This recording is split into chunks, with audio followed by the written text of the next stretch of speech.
Hello. Hello?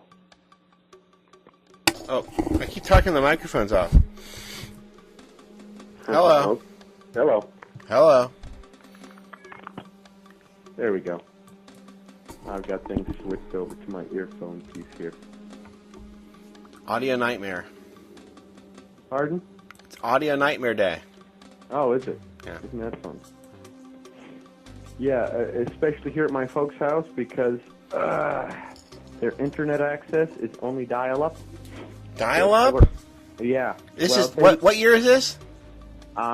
Here it's like 1984. Okay. So you're quite advanced then. Okay. Yes. So it's nice. No, it's they live in the middle of nowhere. They live near Lowell, which is outside of Grand Rapids. Dial-up? Well, they're on like 5 acres of property, but my parents have 5 acres of property. They have high-speed internet.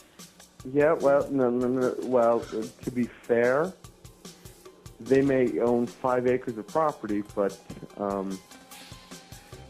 they live in a region around the bigger city, I would guess, right? Cincinnati's a little bit bigger than Grand Rapids. I guess, yeah. More importantly, do they live on a dirt road? No. Aha! So you still got dirt roads here in Michigan. I'm typing that into Google now. Wow, oh my God. Wait, I don't know. You can't tell you're from Google. You want the actual address for the place so that you can try and find it? Not over the radio. Well, right, exactly. Oh, are we broadcasting already, actually? Yeah, it's 1 o'clock. Well, but I didn't know necessarily that we were already on the air. We got everyone else with us at the moment? No. Oh, so it's just you and me. I'm just dialing. Oh, that's fine. Not a problem with Maggot's not back yet, and Caribbean hasn't answered yet. I see. Well, that's fine. Not a problem. I just happen to be watching History International channel's expose, quote, unquote, of Freemasonry. I just had to sit and laugh at the whole thing because it was just... So they're just a bunch of good guys then, I guess. Well, they talked about how it started off as a bunch of good guys, and at one point everyone became anti-Masonic, and there was a whole effort in New York to not vote for anyone who didn't denounce the Freemasons and everything else, etc., etc. And then it suddenly leaps forward to the 1800s, the late 1800s, where all of a sudden Masonry reinvented itself and started working with doing charity work and doing retirement work and orphanages, and it ends off with this whole positive outlook on the Freemasonic order. Oh, I see. It became positive in the late 18... Oh! Right, with Albert Pike and Lucifer and... Yeah, oh, I see. Yeah, exactly. So it wasn't until after Albert Pike that everything suddenly... He was the good guy with that bracelet, which he would summon Lucifer with the bracelet? Right. Yeah, I think that's the sign of a good guy, isn't it? Absolutely. Yeah. Completely and totally. Heck, even my mother, when I told her that I had people that were trying to recruit me into the Freemasons, and she has no connection to any of the information, the understandings that we talk about, or anything else, looked at me and said, no. So she wasn't Eastern Star or Rainbow Girls or any of those things? No. None whatsoever. Even she knows how demonic they are. Yeah. I pointed out the ADAL on the back of on the cornerstone of the building behind the church in Jackson a couple weeks ago, and she told me she got this insanely nasty chill and shudder through her spine. Yeah. Just looking at it. Viciousness. Absolute viciousness. Well, it's Anna Lucia's calendar is very similar to that other calendar. Which one? The Jewish calendar. Uh-oh. I hadn't compared the two of them, so yes, that's interesting to know. I do have exciting news to share with you all about my time here in Grand Rapids, but I'll wait till we have the rest of our contingency here on air today. I did want to ask, because I was gone Thursday and Friday, did you guys talk to the guy from We Are Changing LA? No. us get it together? Are you insane? Right, I'm sorry. I was gone for 2 days. Everything fell apart. I should have fun. Yeah. That's fine. Hey, we didn't even announce the show title. What are you talking about? See, I'm the rock upon which everything else leaps off of. I keep explaining this to you. No, I'm comfortable with that. That's why I tried to get a hold of you Thursday. I do remember that you said you had things you had to do. It was your monthly excursion. My shopping, yeah. Yep. And so I tried to call early enough to catch you before you left and leave you a message. And I left Me pick up messages? Well, I was just hoping. Should have called right at like 12:59. Yeah. That's about it. I wake up just before the program.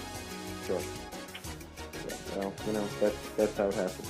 Yeah. The real unfortunate part for now is because I don't have access to.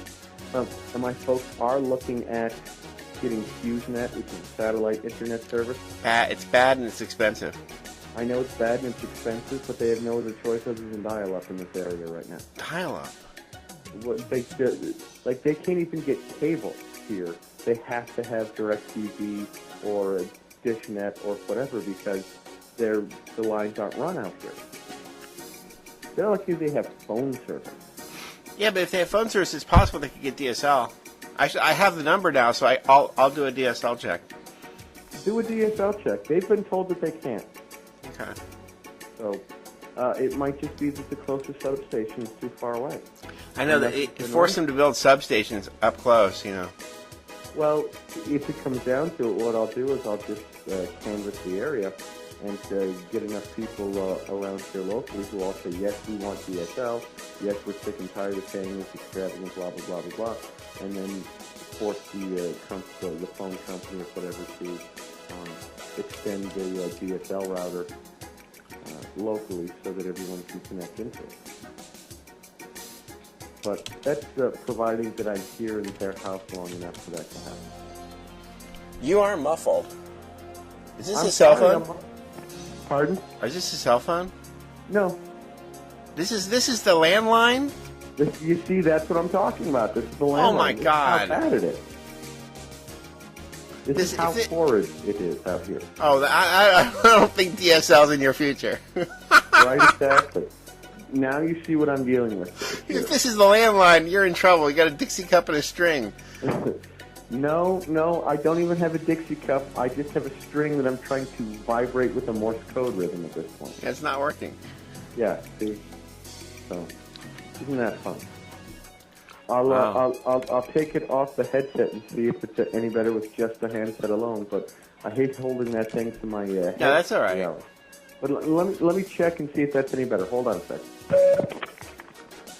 Is that any better? No, not at all. Yeah, actually, the other was better. All right, hold on a second.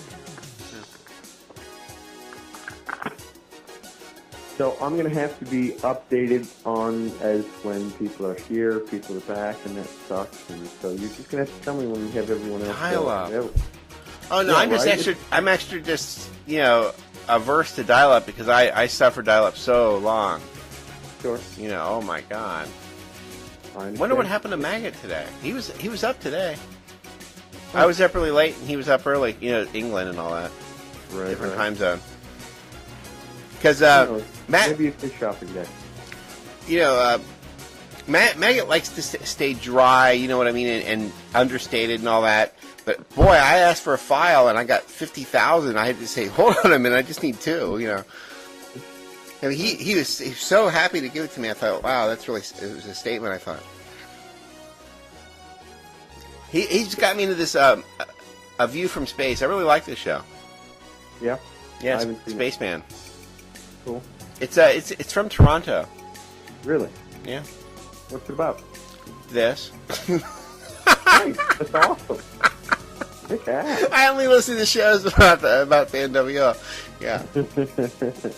Well, since we're sitting here and waiting on everyone else to join the conversation here, you mentioned earlier today when we talked that you were watching a video about the understream current that's affecting our culture, and I wanted to ask you about that and get a little bit more information. Well, I've seen many of these exposures and all this. I've seen a lot of them, and this new one takes the cake. And what's interesting is the guy starts the second one with the whole routine that a lot of people worry about, which is, you're going to kill me, I'm the messenger, because after the first movie, I'm thinking, we have to prosecute. We have to round these people up and prosecute, I wasn't thinking, I want to get him, I want to get them. You know what I mean? Well, sure.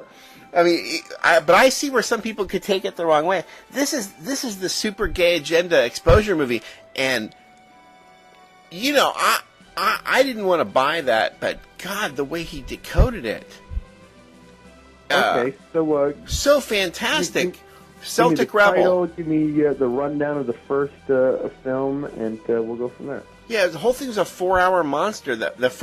I saw the first movie already, and the second movie tries to tidy it up. But to listen to Quentin Tarantino explain Top Gun's gay agenda, and then he showed you the clips, and he didn't even have to show you that much for you to remember it all. I mean, Top Gun is a gay agenda movie. All right, I'll bite. What's first of all? You can ride my tail anytime. I mean, just hear it. What's the title of the film series that you're watching? I was just thinking about that when Don't Go West.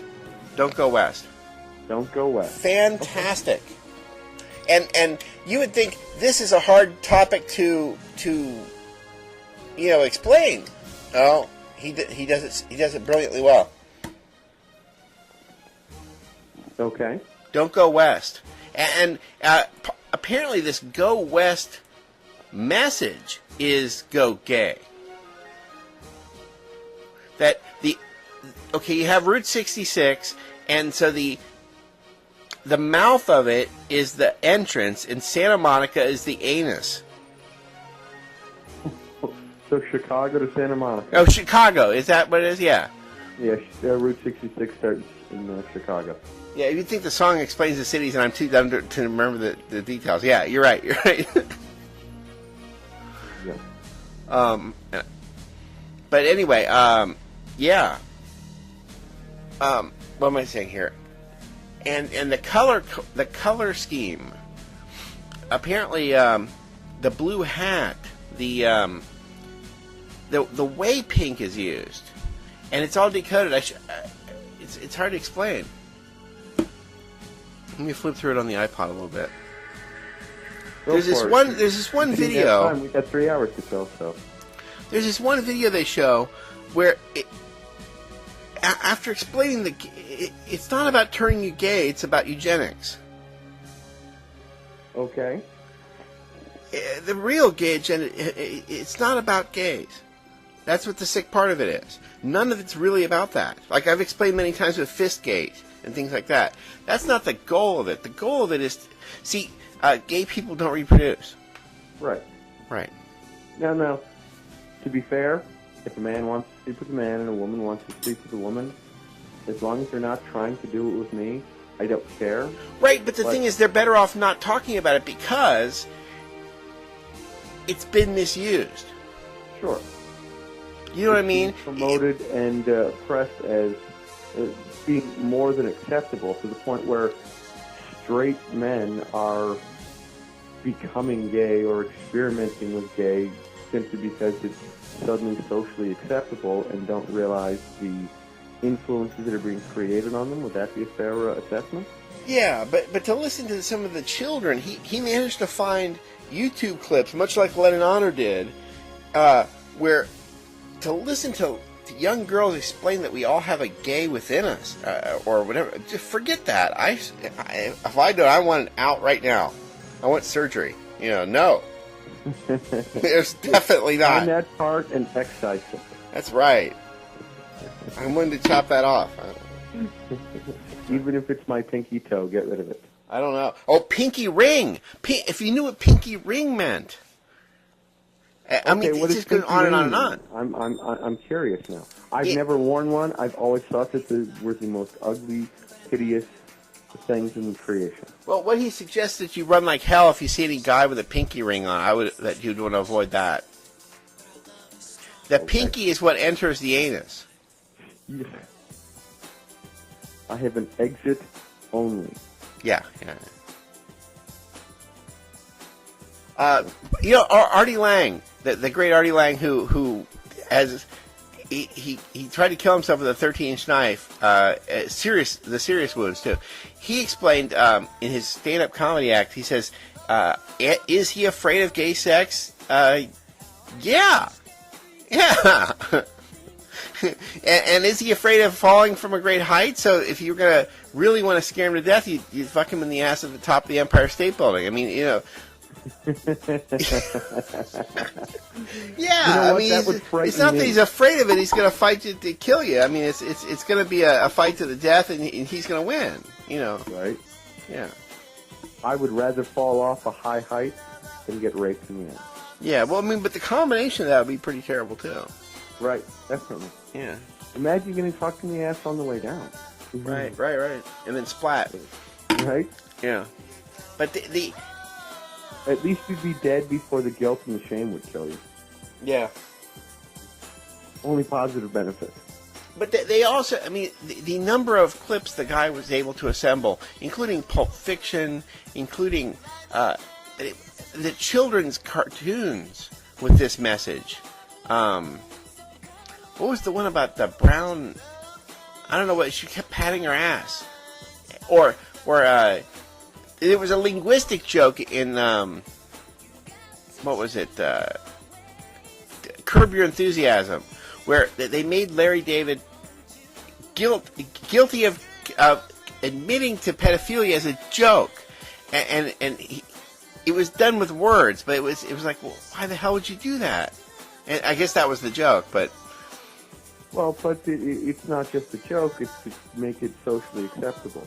You take a look in my own personal life, I've had this as a relatively recent experience. You take a look at how the male figure has been emasculated by the media since like the late 60s. While the female figure has been promoted as masculinized. Right, exactly. To the point now, I'm struggling in a relationship in which I'm supposed to be the characteristic comedic fall guy who's always at fault and always makes all the mistakes and is always wrong, and the wife is the sudden rock who's supposed to hold everything together and make sure everything's taken care of.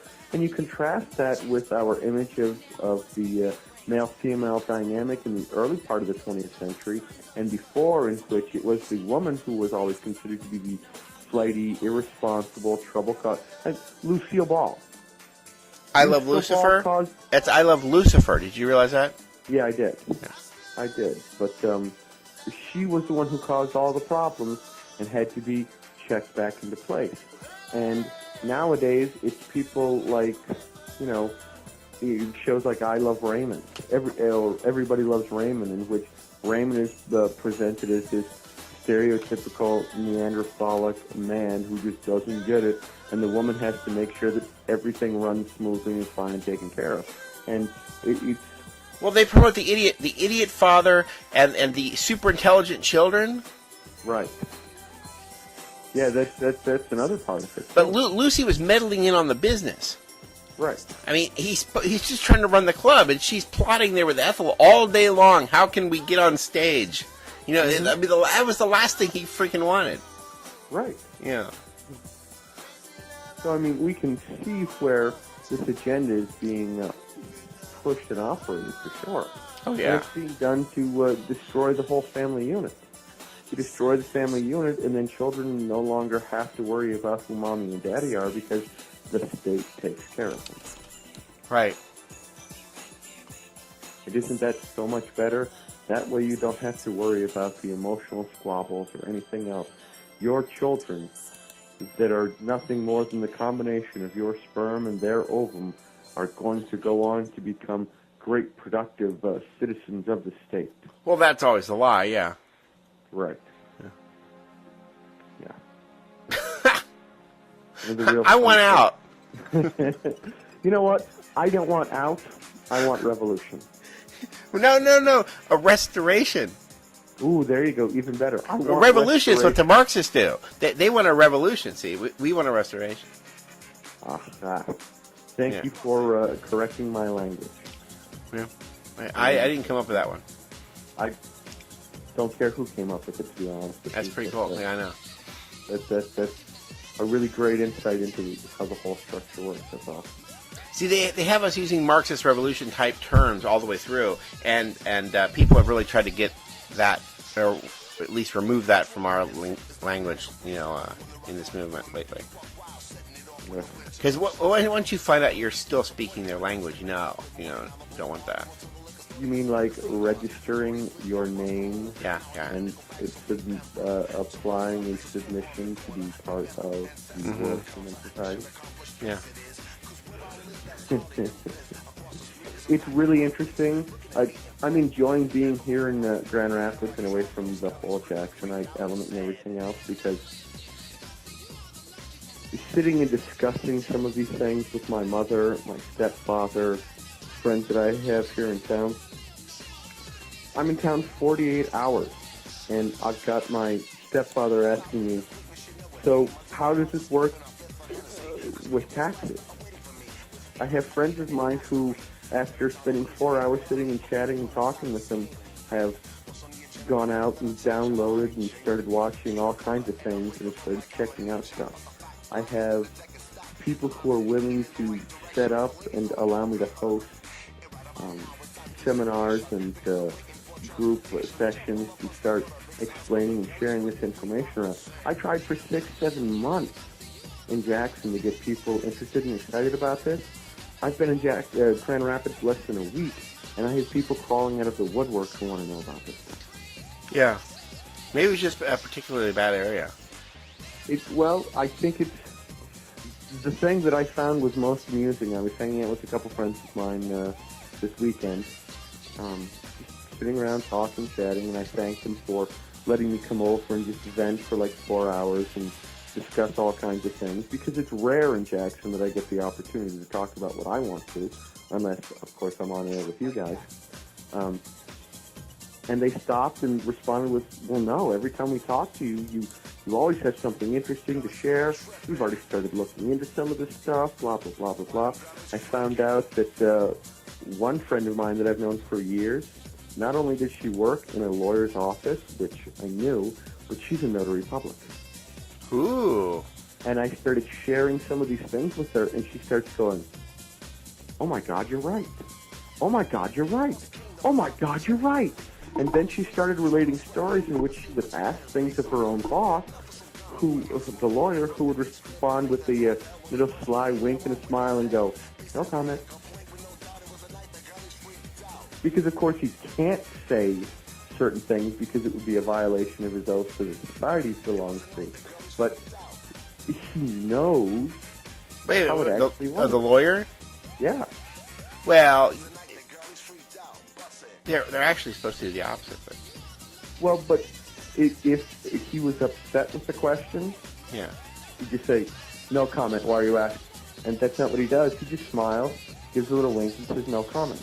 Because I have to meet him, because he obviously knows how the system really works and is just exploiting how the system is operating. Yeah. Well, see, technically they are supposed to do the right thing, but then they're also almost in every case a Mason. That's the society that gets them to talk that way. Well, and not the Law Society, really. Although the Law Society's become that way. Sure. It's the Masonry that goes with it. Okay. Yeah. Although you're right, you're 100% right of what it's become now. Yeah. Well, so I've never met the man or anything else, but my friend, who's a notary public, works in his office, and she's a notary public all the way to 2014 at this point. She has mentioned numerous times in which people have come to his law office facing foreclosures, facing massive credit card debts and everything else, and the lawyer just takes over. It doesn't give anything to my friend Carrie to do, but just takes over, drafts a letter, just has her stamp it, and mails it out, and situation's done and taken care of. Which means he must know how to deal with this without taking it to court, and for certain people, he's willing to do it. But he still they do know this. They know this for themselves. Well, sure.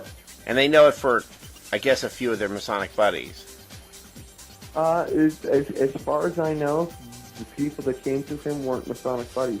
Well, there are a lot of other people in the system. There are a lot of other people in the systems, like, other politicians, other lawyers.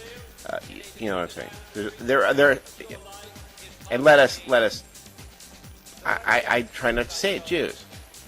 Well, and again, I don't know all the parameters of the situation, but at least my friend, and in specific the notary public who works with his lawyer, is aware of now that these things transpire and can happen.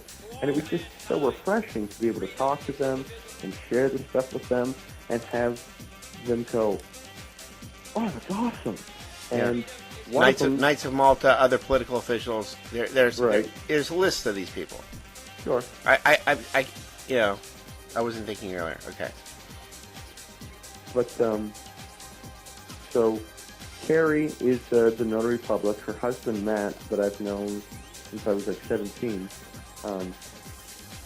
The day after I talked to him, he was at work the next day.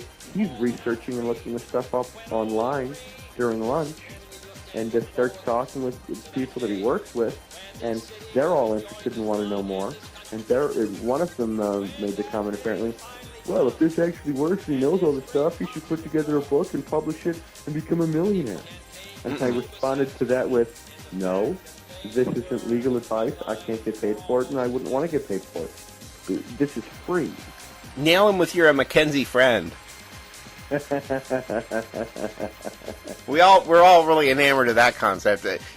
Every time Evan tells me that one, he'll laugh over and over again. I'm a Mackenzie friend. Yeah. Hey, it's a good term. So I spent so much time in Jackson trying to get people hooked up with this powerful level of information, amazing life-transforming things. And the response is just overwhelmingly passive and, oh yeah, whatever, that's just stupid, that it never worked, why would you want to do that? I like having a driver's license. I was just talking to people the other day about how important it is to have a driver's license. You stupid old people don't actually kill people. Huh. And I just wanted to hit these people. The biggest thing that I realized is I was hanging out with some friends and thank them for letting me sit and talk and carry on for hours and share stuff. And they go, oh, wow, don't worry about it whatsoever. We introduce you as the smartest person we know.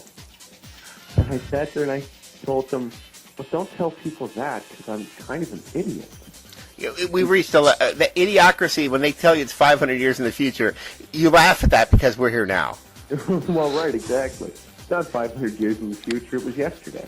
Yeah, the main character in the story is the most average of in every category, and then he's the smartest guy 500 years later. Right, exactly. Well, that's what it is now. Yeah. But I noticed this bizarre dichotomy between how I'm accepted here in Grand Rapids and how I was accepted in the Jackson area.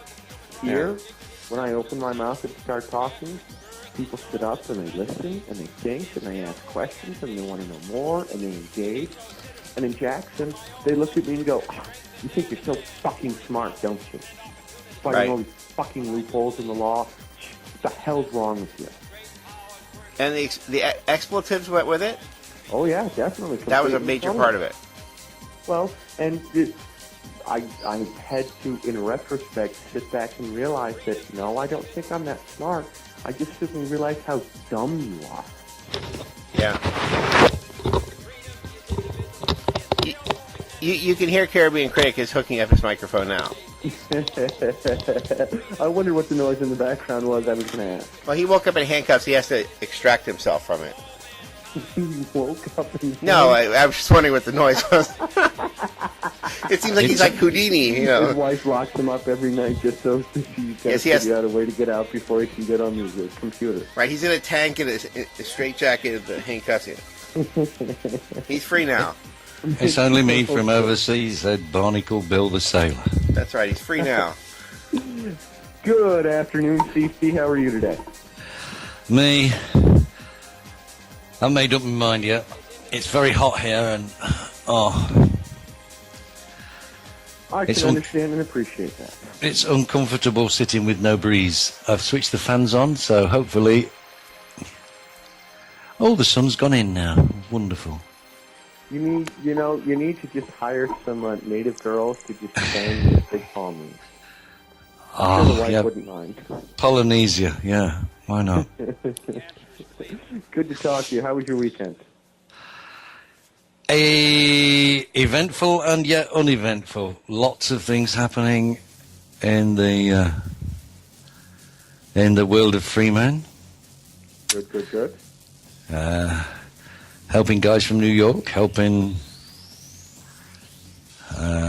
guys from the UK. We're all over the place at the moment.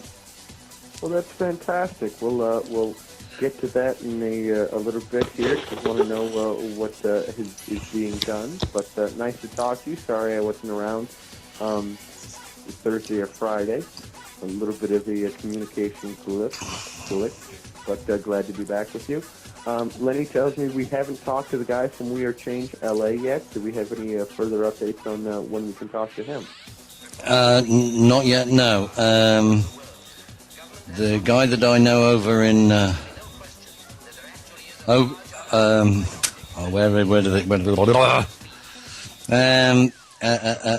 Oregon. Okay. Yeah, just over the border from California. They're getting in touch with each other and we're trying to arrange it. And it's like trying to arrange things long distance, you know. No, I have no idea what that is. I'm just talking to a guy in Cincinnati, a guy in Barbados, and hopefully a guy in the UK too. You want to know how far away Don is? He's so far out in the boonies. This is a landline with a headset. You should hear the handset. The handset's even worse. This is with a headset, right? A good headset and a landline. It doesn't sound like a cell phone or worse. And I can't even get online because there's only dial-up. Yeah, they have dial-up.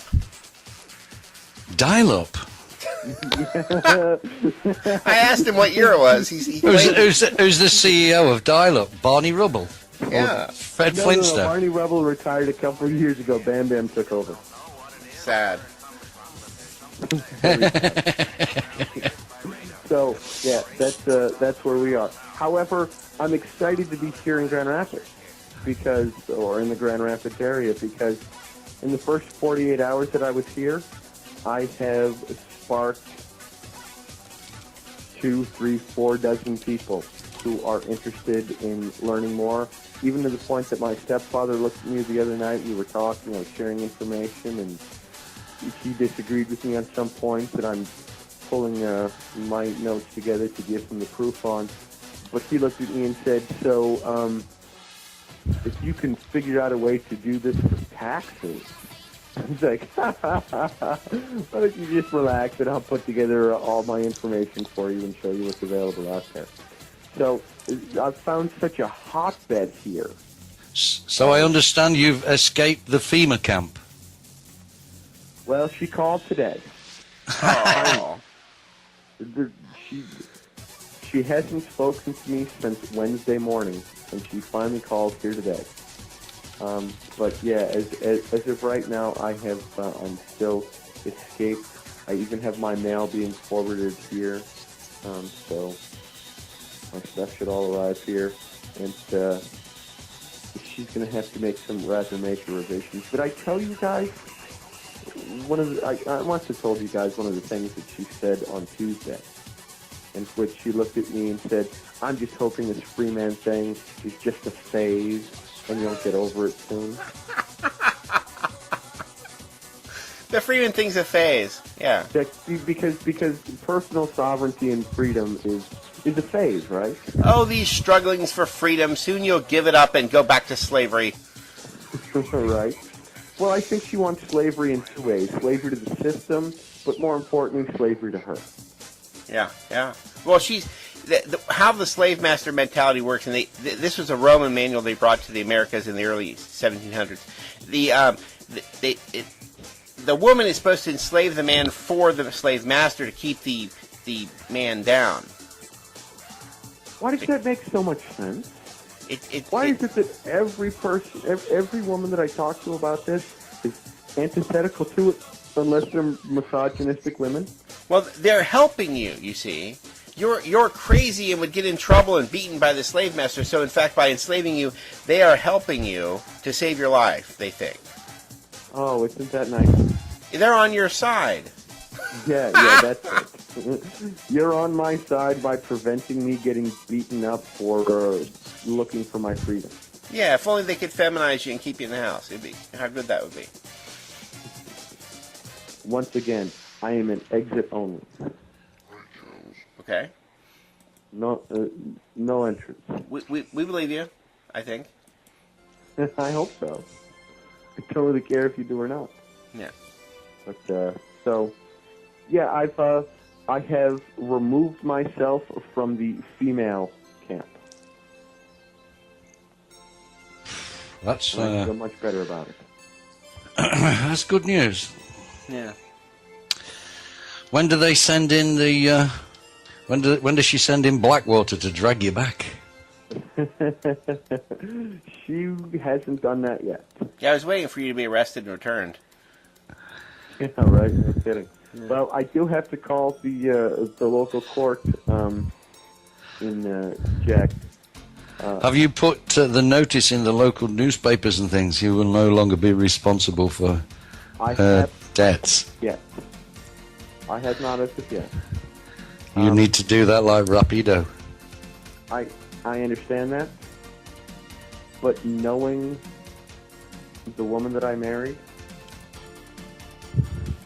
to do so right now, and because of my personal religious faith, or my personal spiritual faith as it is, to do that right now would be preempting a decision. No, run like hell. I appreciate all your everything else. I am giving her the benefit of the doubt up to a certain point. Oh, he's going back. He's going back. It's sadness. No. You know, Whoa. We're going to have a little funeral here for you on the radio. It's sad. No. Hold on. Not going back. In fact, the only reason I'm going back to Jackson at all is I'm bringing 2 friends with me in a pickup truck to get more of my stuff. Oh, man. Because I didn't get enough before I left. No, I'm not. All right. No, I'm not. Maybe. We believe you. Not at all. Not even the least bit. I am determined to spend at least the entire summer here in Grand Rapids. If she can take the personal responsibility to accept what her faults are and to take the time to do her due diligence. Well, so there's no hope on that. Well, but I have to present her with the contract opportunity to do so. Oh, you might sell us. You'll never sell Maggot on this. I have the responsibility to present her with the opportunity for that contract before I just cut it off. Right? I think you should enter into the process of a dissolution of partnership. Well, and the great thing is that the notary public, my friend who's a notary. Oh, you haven't heard this yet, FCC. Oh, yeah, he was talking to people. He met another notary. I have good friends of mine that I've known for years via husband. I've known since I was like 17, so that's 16 years now. The woman he's married to that I've known for 14 years is a notary public. And is all set and taken care of through until she doesn't have to renew until 2014. And she's talking to these people, just share. She works in a law office, and I sat and talked with these people for like 4 hours about Freeman stuff and the Freeman ideas and going through everything. And she just sat there constantly going, "Oh my God, you're right. Oh my God, you're right." Constantly and constantly, and she has totally agreed to handle my entire case file. Has agreed to handle and notarize all of my documents totally for free, send them out registered mail totally for free other than postage costs, etc., etc., etc. So I've got a notary with absolutely no cost to myself, but beyond that, who's also a woman and a misogynist. She hates girls. She hates women because they're all a bunch of bitches. I think that's awesome because I don't have to I don't believe that. Anything. Well, she doesn't hate all of them. She just hates the really, really girly, stupid ones. Which, I've got no problems with that, because that's what my wife likes. Yeah, I have the... And she is the one who looked at me on Thursday evening and said, "You guys should have been divorced years ago." Well, did you hear my situation exploded even worse? Really? How's that?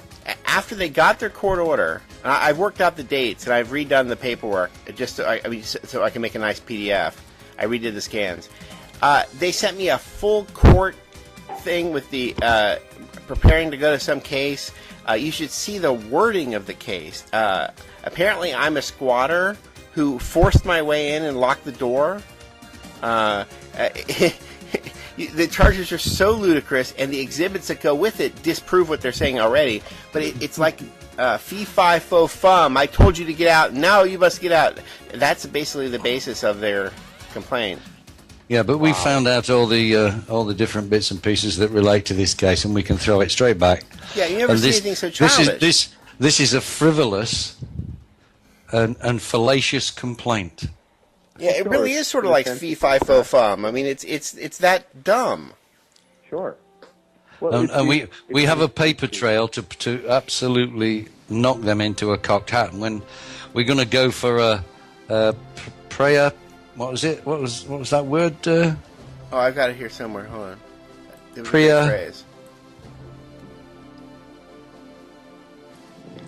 In other words, the court doesn't hear the case. It just looks at the information and says, "Well, this is nonsense," and vacates the case against him. Just throws it out, basically. Well, yeah. I mean, you've got a signed lease, right? Yeah. Which means you're not a squatter. Oh no! Well, no. I'm just saying the words were so silly. It does talk like that. I've got that phrase here right here. Oh my God. I don't see how you could be a squatter. There's no way you could be. Well, no. Well, I mean, he does. Yeah. He does if he bends his knees and sort of, goes downwards in a downwards motion. Then he's a squatter. Right, but like I'm squatting right now, but that doesn't make me a squatter in the legal sense. No. God. Hunter. So no, I'm while you're looking for that document and that name and everything. It's amazing to me that I spent 6 months plus in the Jackson area trying to get people excited and hyped up on and involved in the whole Freeman process and understanding their personal sovereignty. And I was constantly met with ridicule and derision and just told, like one person told me, "I can't believe you're going to perpetrate those lies about not having to have a driver's license. I was just having a conversation the other day with so-and-so and so-and-so and so-and-so, and we were talking about how great it is that we have to have driver's licenses. Well, I don't want some the first stupid question... old man driving down the street Perpetrate. killing blah, blah, blah, You blah, see, blah, blah, blah." Yeah, you see, why do you need this is the first question I ask. Why do you need a license to do something that is actually lawful? They won't give you a license to go out there and murder people. License They to will. kill. They will to after. rape or They murder or they will rob or- actually. The only people that get a license to kill is the Marines, the Air Force, the Navy.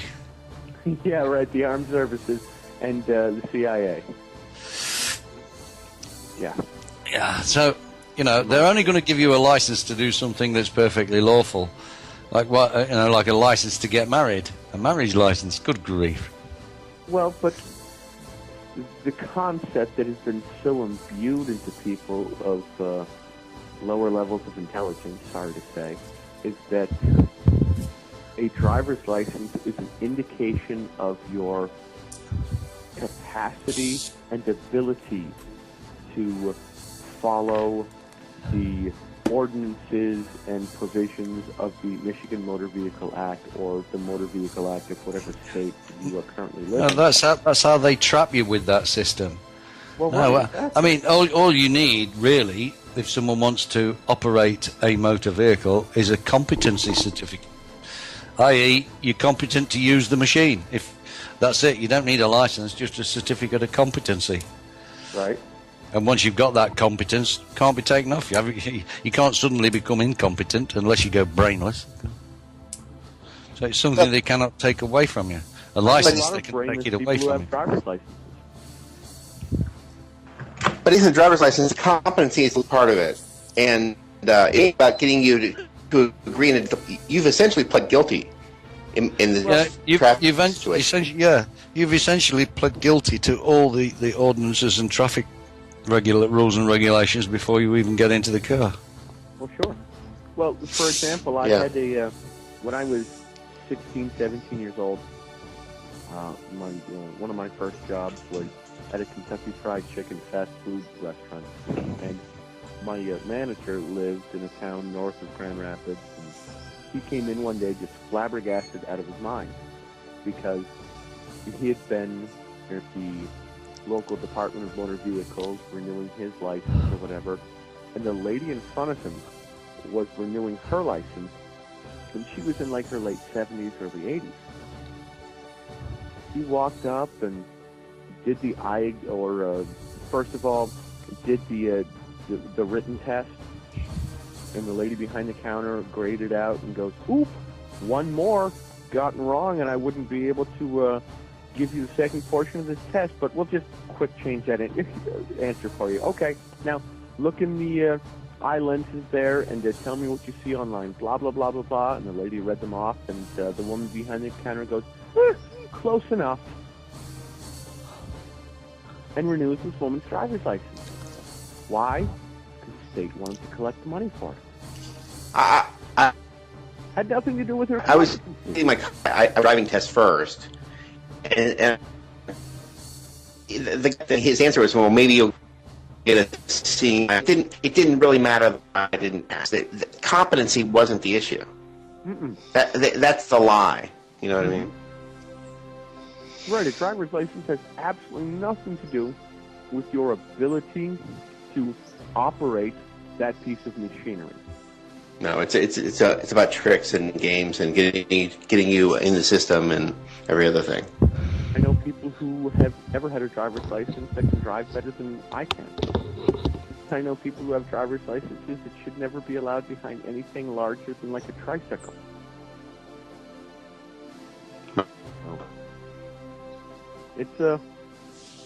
I'm so grateful to be in a locale where the people that I speak with not only are interested in hearing what I have to say, but are taking the time to go out and do their own research to understand deeper and find out for themselves the validity of what I tell them. It makes me very happy because ever since I've started getting into the Freeman method and been talking to Lenny and been part of this radio show and everything else, in the local area is where I was at, all I kept getting met with was constant resistance. Constant resistance. Because they're so fooled. Granted, there is a huge prison here in town because there's an overwhelming sense of the obligation of the punishable.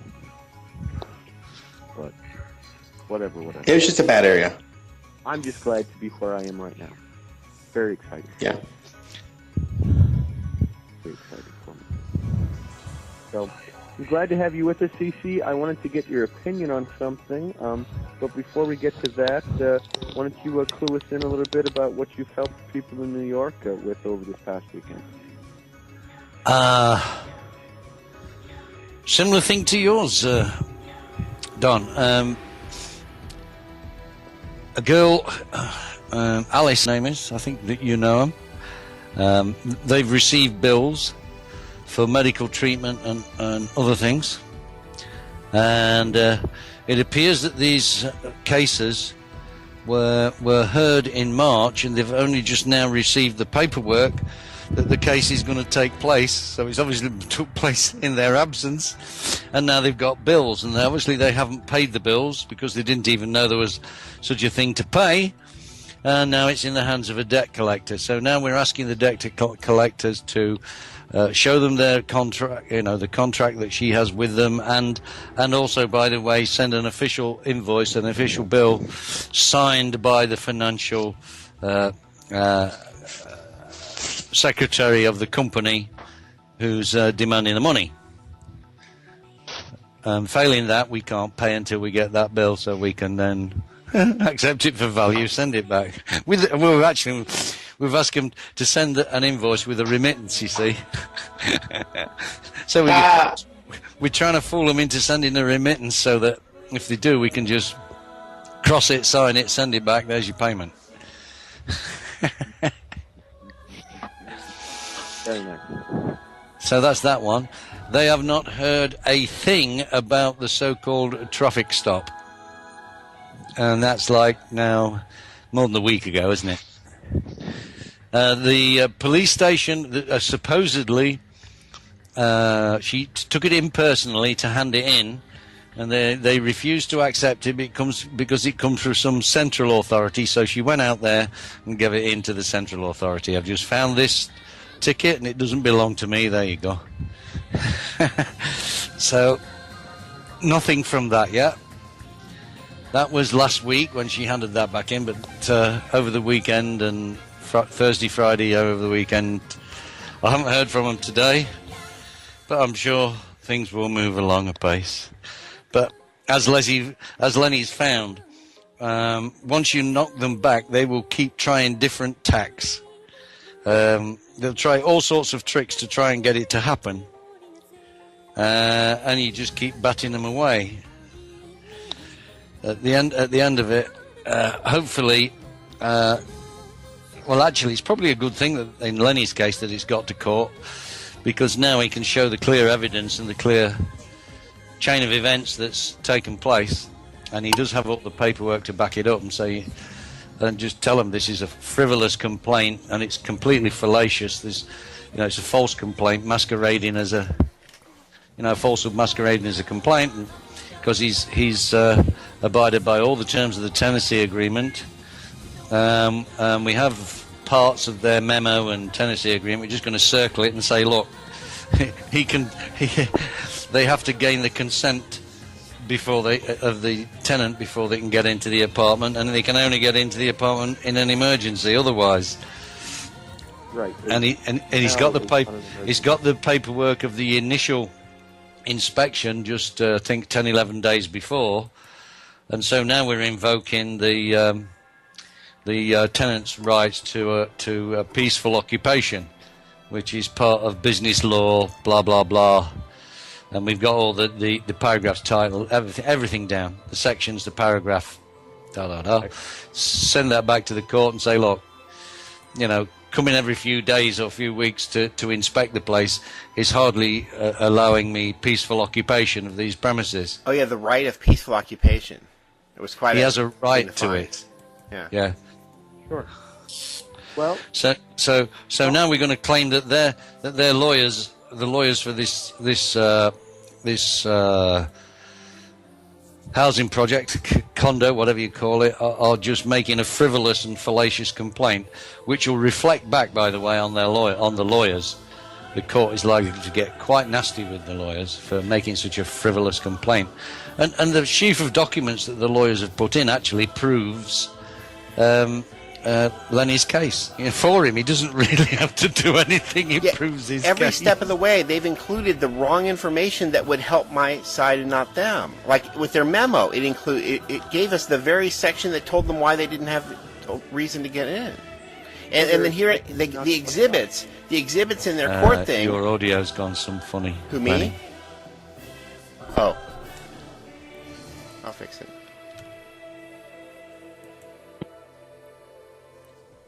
Well, actually, I think it was on his side. Can you hear me? I can hear you. Can you hear me? I think he was losing his connection. I think he's wireless. Are you? Can you hear me now? Hi. Are we back? Hey, everyone. Yeah. I'm back. So in this court filing, they managed to provide the actual notices that with the stamp on it, and the whole thing. I mean, it proves the case. They did conveniently leave out the court order. Sure. But they're disobeying a court order to do this, so that by conveniently leaving the court order out Very of their strange. filing. No audio still. Really? Can you hear me? Somebody press the mute button. I can't press the mute button. Huh. I can't mute anyone. How bizarre. But you can hear me? I can hear you, Lenny, Okay. just fine. No problem. Can you hear me? Yeah. CC, can you hear me? I'm calling back. Okay.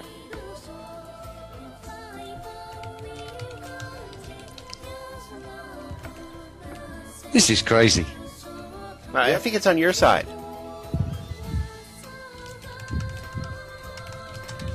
Must be, because Lenny and I haven't lost any connection with each other.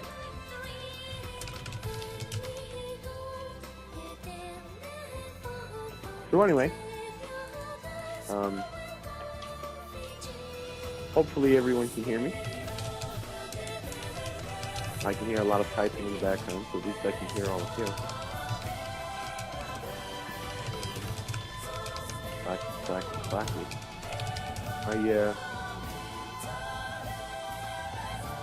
At least things are working out, Lenny, to your advantage. They screwed up. I don't consider it. I know Caribbean finds much joy in this, but I mean, the whole intent is to take me to court and all this stuff for no reason.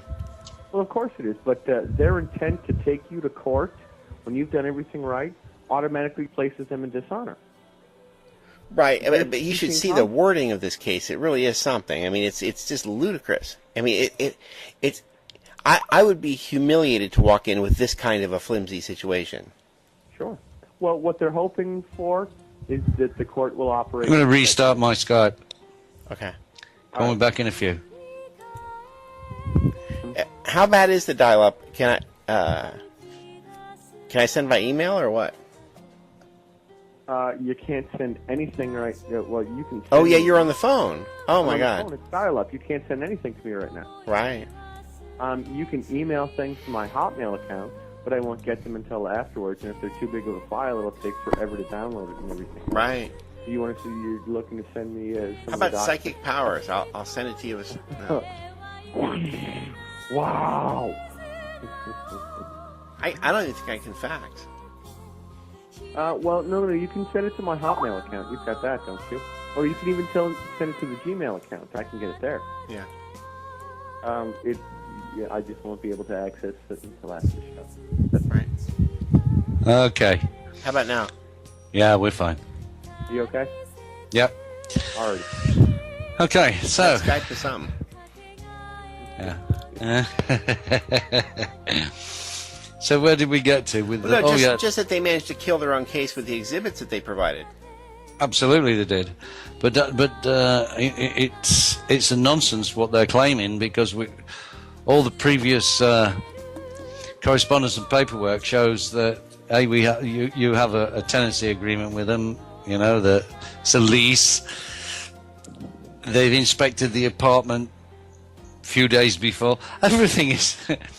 They completely destroy their own case, but we're going to go with this prayer presi or whatever it's called. I can't remember the Latin word, but what it means is we can put this forward, and they don't even have to inform the other side. The court doesn't, that we put all this information forward, and they can just squash the case there and then.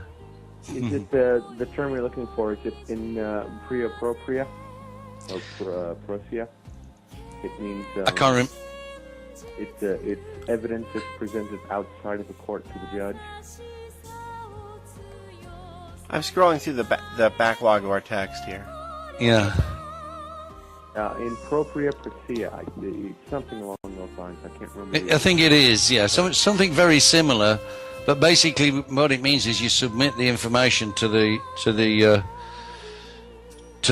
court or to the judge, and particularly in a frivolous. If you're claiming it's a frivolous complaint. Frivolous is bad and stupid. That's what it means. It's just a stupid complaint. And of course, we're going to point out that they've destroyed their own case with the evidence they've put forward. And that's fantastic. That's awesome because but these people always try the little dodges. They think they know it all and have got these little things. So it does cause a little bit of frustration and what have you on our part. But they have not a leg. I mean, these guys now they've got not a leg to stand on. And they're hoping that you have to hire a lawyer to understand this stuff, which automatically lets them win. And they're assuming that you aren't smart enough or informed enough or know where to look to be able to understand this for yourself because, well, you're just a child. Oh, dear. Oh, I don't know. Man, do we have a long text chat. I'm scrolling through it. It's 10 miles long.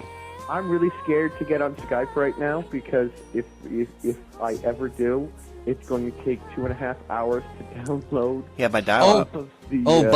By the way, did you read about eBay? They are trying to. They've had a complaint from the FBI and NSA that the encryption on Skype is a proprietary encryption, which they finding it with great difficulty to decrypt it. So eBay is thinking of throwing out the original Skype encryption and introducing their own. Well, they have a real problem where they bought the Skype company, but they did not buy the underlying technology that runs Skype. So this may be an excuse because the people who own it in the Netherlands or something want to pull the rug out from underneath Skype so they can't use the technology anymore. So this may be another way of saying it, well, we're going to replace the technology because they won't let us buy it. It could be. Either way around, there's still this threat of pulling the technology out of eBay's hands. eBay owns Skype. Well, there is, but apparently they've given up that the two brothers that own the technology have given up their claim against eBay. Oh, they have? Okay. Yeah, they've stopped the lawsuit. So I don't know what this excuse is that they're trying to introduce their own. Something's up and something's wrong. Yes. And I've seen several real wrong, like warning signs from Skype, so that something is going wrong with Skype. That like when they made the people on the iPhone. They pay for a 3G internet, but AT&T was blocking people from using Skype, and so Skype, there was a big force on Skype.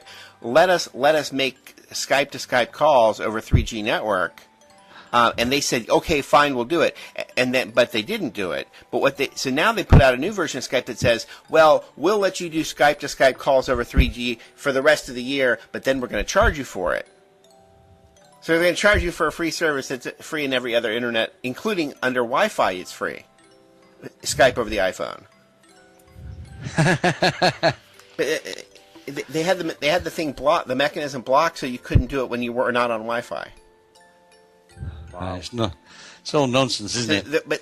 But there's a whole long list. That's only one more example. There's a whole bunch more. But I mean, I'm not going to go through them. But I'm just saying, I've been seeing something is going wrong with Skype. Well, and these are just symptoms. Not even that something's going wrong with Skype. They're just realizing that You got to speak up, Don. And every time we figure out some way to get past their ability to monitor and control us, they've got to some way declare that it's a terror attack. Yep, your volume's really low.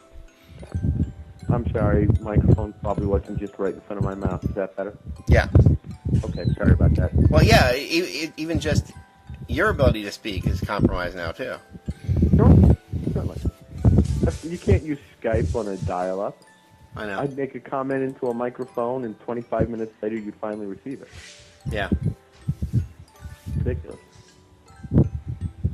But it's just a constant, systematic control element that's being implemented. I was talking last evening with my folks about how Barack Obama is nothing more than a puppet of Brzezinski. And my stepfather suddenly pops his head up and goes, "Brzezinski?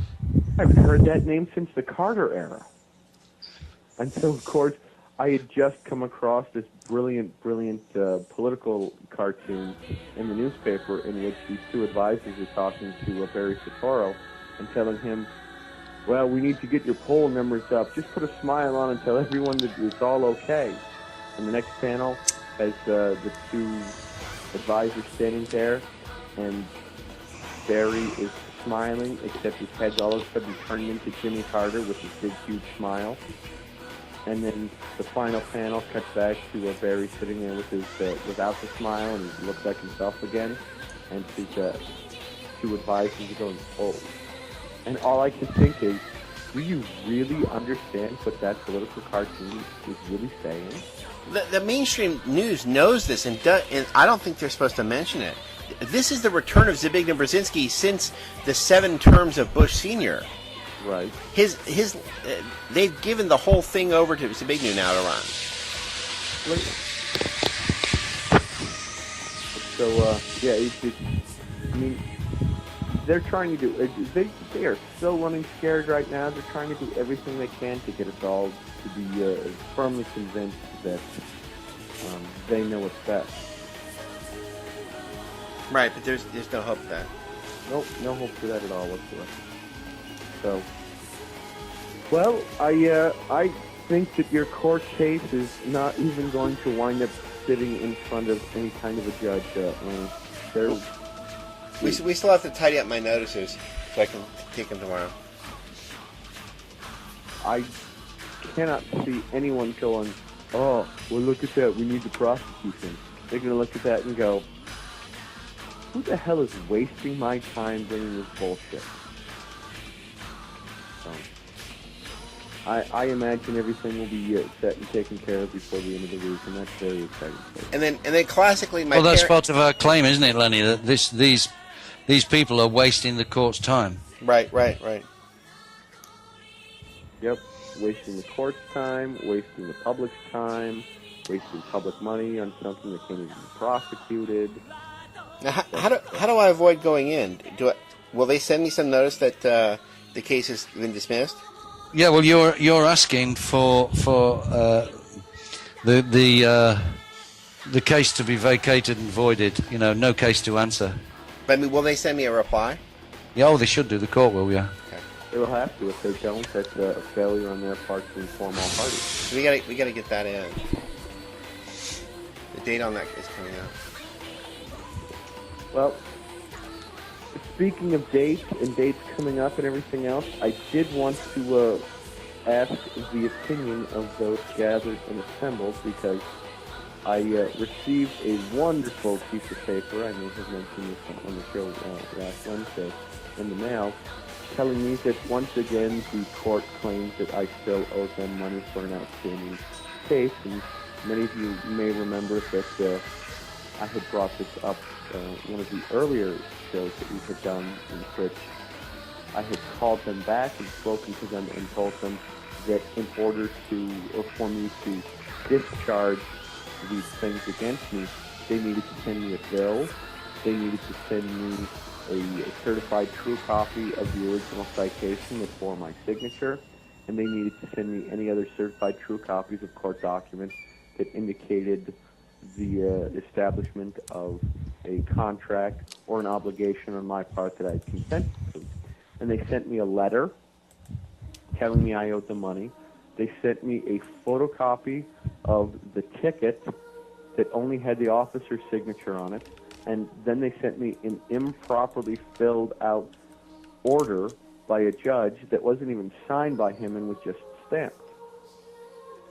And so, of course, it's not on me to call them and ask them, hey, or tell them, you didn't send me the right stuff, send me the right stuff. It's on them to have done it in the first place. Failure on their part to do it doesn't mean that I have to go and chase them down to get the right stuff out of them. They should be doing their job. Well, so I got something in the mail on this past Wednesday stating that if I don't respond by the end of the day today, they're going to recommend that a new court date be set, and my failure to appear for that court date will result in a warrant. And so my intent is to call them and state, why do you keep harassing me with this? But see, part of the big deception here is by getting us all you need to write, never call. Always do it in writing, so you've got, and do it through your notary, so that you've always got a notarized copy of everything, and you can prove positive that these things have taken place. Well, right, but, okay, well, what I want to state through the notary is that you have no right to keep hassling me with this. You have failed to present any certified court documentation that provides for the establishment of any contract. You have violated my repeated requests for that documentation. You have, and then tell them what they sent me and tell them why it doesn't work, and let them know that if the court cannot, and court and its officers cannot act as an adult and handle their obligations based upon their oath to the extent of what their oath is, how am I to take anything that they do seriously whatsoever? And failure to respond within 3 days will result in a default judgment, dismissing all charges and dissolving any obligations they may feel that they have, that they may feel that they can impose upon. Have they sent you? Has the court sent you a court order to pay? They sent a court order to pay that was improperly filled out and bore a stamp of the judge's signature, not his actual signature, but even the stamp of the signature was in the wrong place.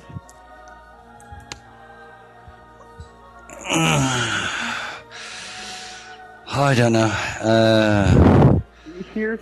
See, they're not even following. You know, how can you expect justice when they don't even follow their own rules and regulations and procedures properly?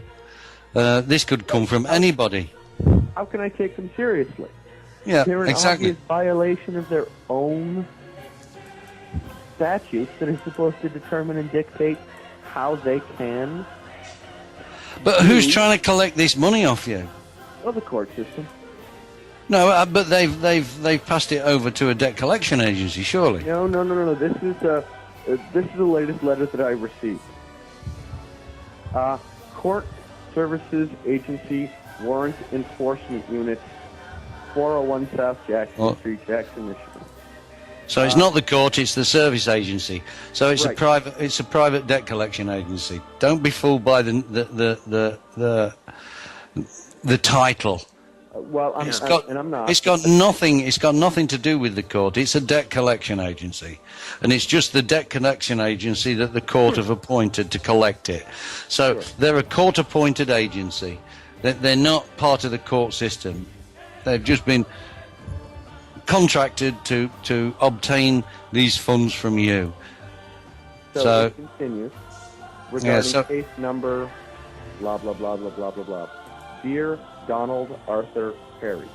Now, they just have the first letter in each name capitalized, but it's still Donald Arthur Perry, no hyphen, no Donald hyphen Arthur of the family Perry or anything else. It's still addressing what they think is the person.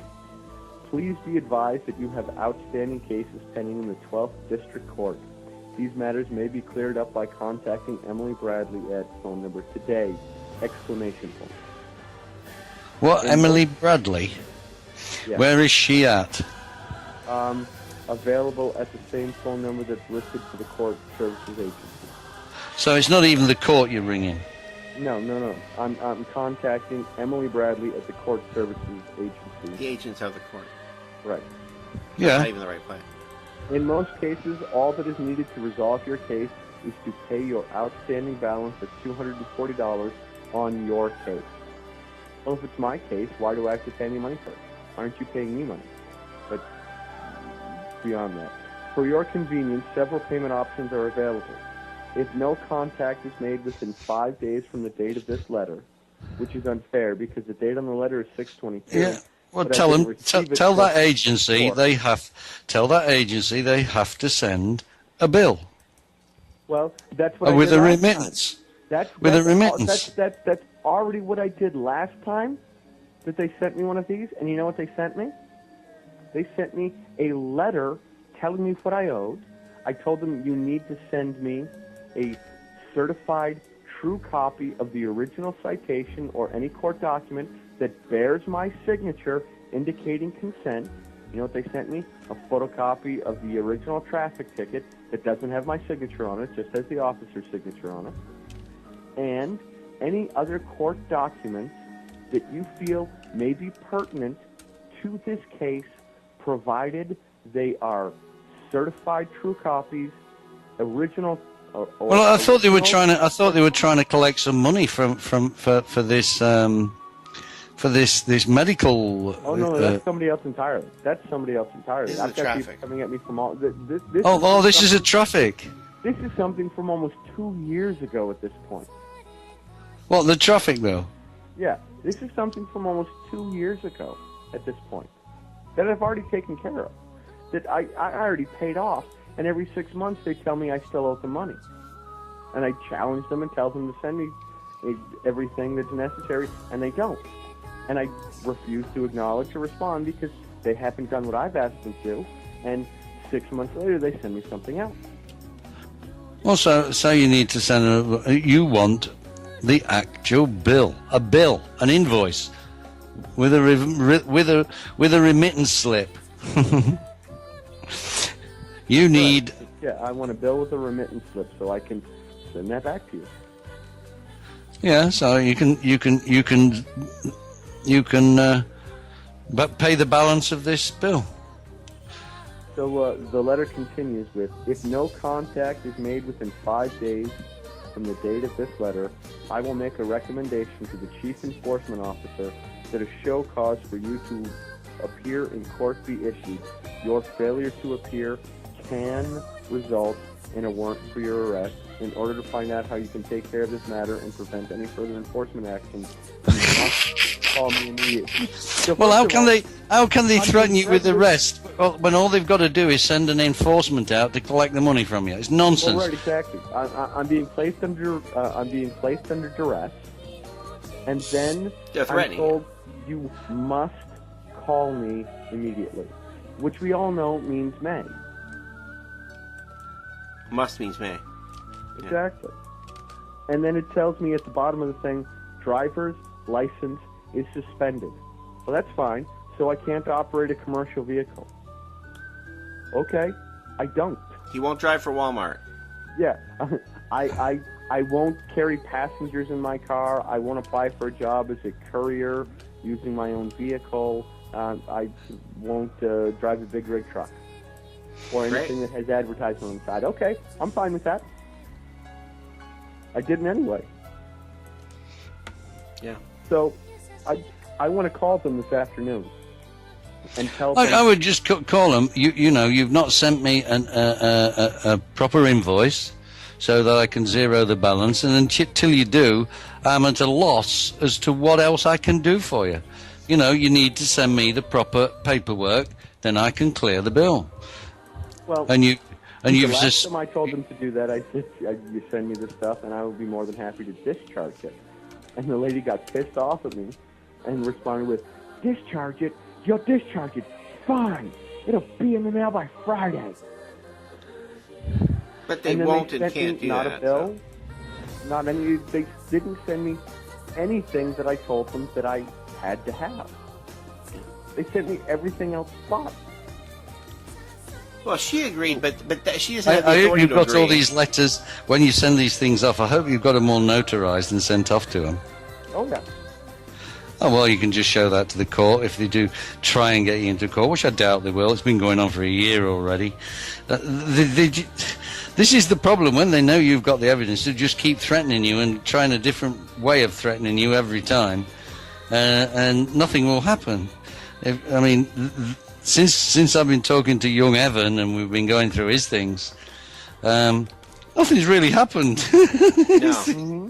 And it's months and months down the line. And I'm sure if we do the same with Lenny, with this latest thing, get the notice off and ask him to just dismiss this frivolous complaint, they'll try another tack.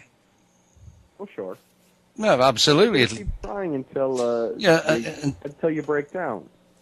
Well, no, because you won't break down. But what you will do eventually, you will put this together and then file a complaint of harassment. Sure.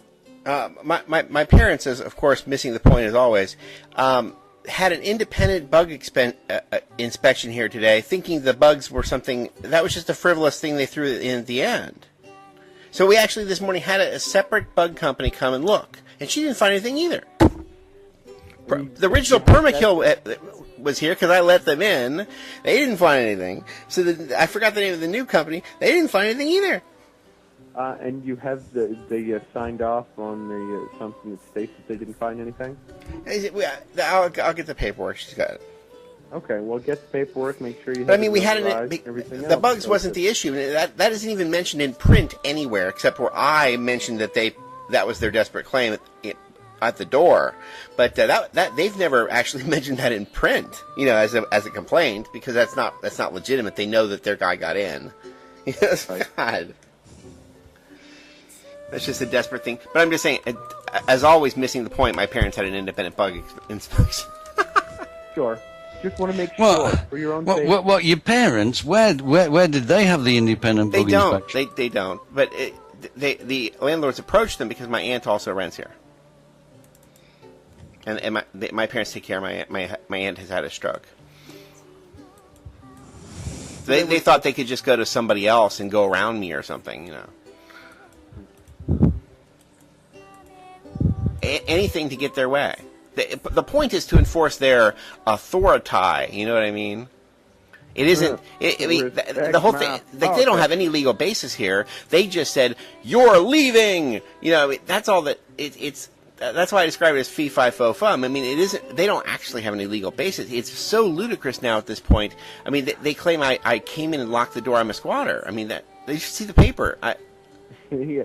Somehow you managed yourself first. Yeah, I'll find the actual wording real quick. It's that ludicrous. Yeah. If there was some basis, they should have used it.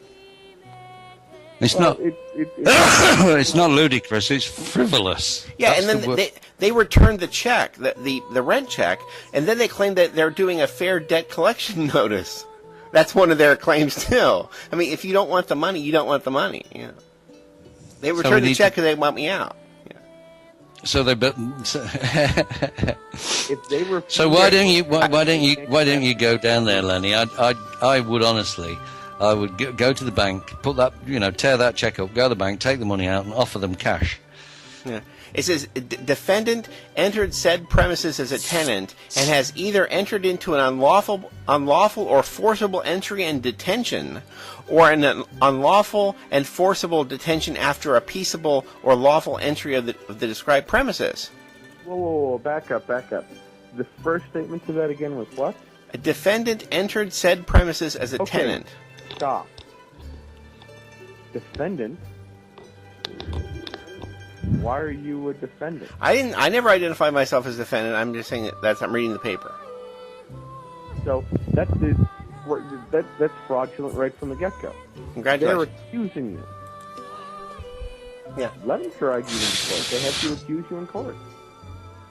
I'm almost tempted. When you entered those premises, how come you were a defendant? You weren't a defendant. You were just a man who signed a lease when you first entered the premises. You were not defending anything. Right. So that's a fraud. That's a lie. And then I have entered into an unlawful or forcible entry and detention. I don't even know what that means. Yeah, that doesn't make any sense whatsoever. A forcible? No, you've got the keys for the place. Yeah, it's not like you broke. Is there any sign that you broke in? But I mean that's all they have. I mean, you think that they would have some? There's a meat to this. We can't find the meat. So then that's first claim. Second claim, they're entitled to damages for use and occupancy from the date of filing the complaint until they leave. So since they filed this paper I just got, they want damages from this date forward. That's not a claim. And then number 3, they may be entitled to money for damages beyond normal wear and tear. Okay, so now we have all 3 claims, and we don't have any substance. It's like it's not only a sandwich with no meat in it; it's not even bread. It's air. All of that's voided immediately by the tenancy agreement, right? And then secondarily by their inability to list your name right on the initial eviction. Yeah. I scanned all their envelopes, and they actually misspell my name differently on all of the envelopes. Differently. So, how is there any proof that they even know who you are? Well, I think they know who I am, but I'm just saying that they have addressed me incredibly badly. Don't worry about it, Lenny. We'll do it. We'll do it. You know, give them the evidence and just say this is a frivolous complaint. A frivolous and fallacious complaint. See, I grasp the concept of throwing in a few frivolous complaints, in with something with meat in it, but they don't have anything with meat. It's just silliness. Yeah. And a frivolous and fallacious complaint which does not invoke the jurisdiction of this court. Right. You know, we're asking for that prius judgment and vacate this case. And by the way,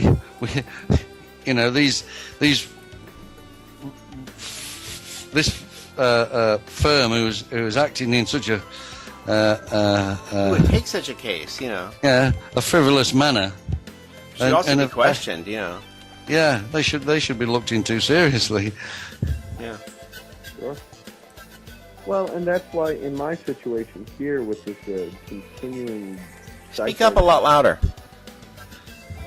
And in my situation here, as regards this insane psychobabble that they keep sending me, I'm almost willing to let them go ahead and set up a court date. Go ahead, set up a court date. I will even show up and be in the courtroom, and when you call out case number blah, blah, blah, blah, blah, blah, blah, I'll say I'm here to address the issue of this number. Well, I mean, you want to avoid it as much as possible. No. They have been doing this for... No, they want to enrage you into coming into court, and you're not doing that. So. Well, no. I won't present myself in court as Donald Arthur Perry. You're just trying to say that as an expression of how upset you are, but it is not something you should do. Okay? Why not?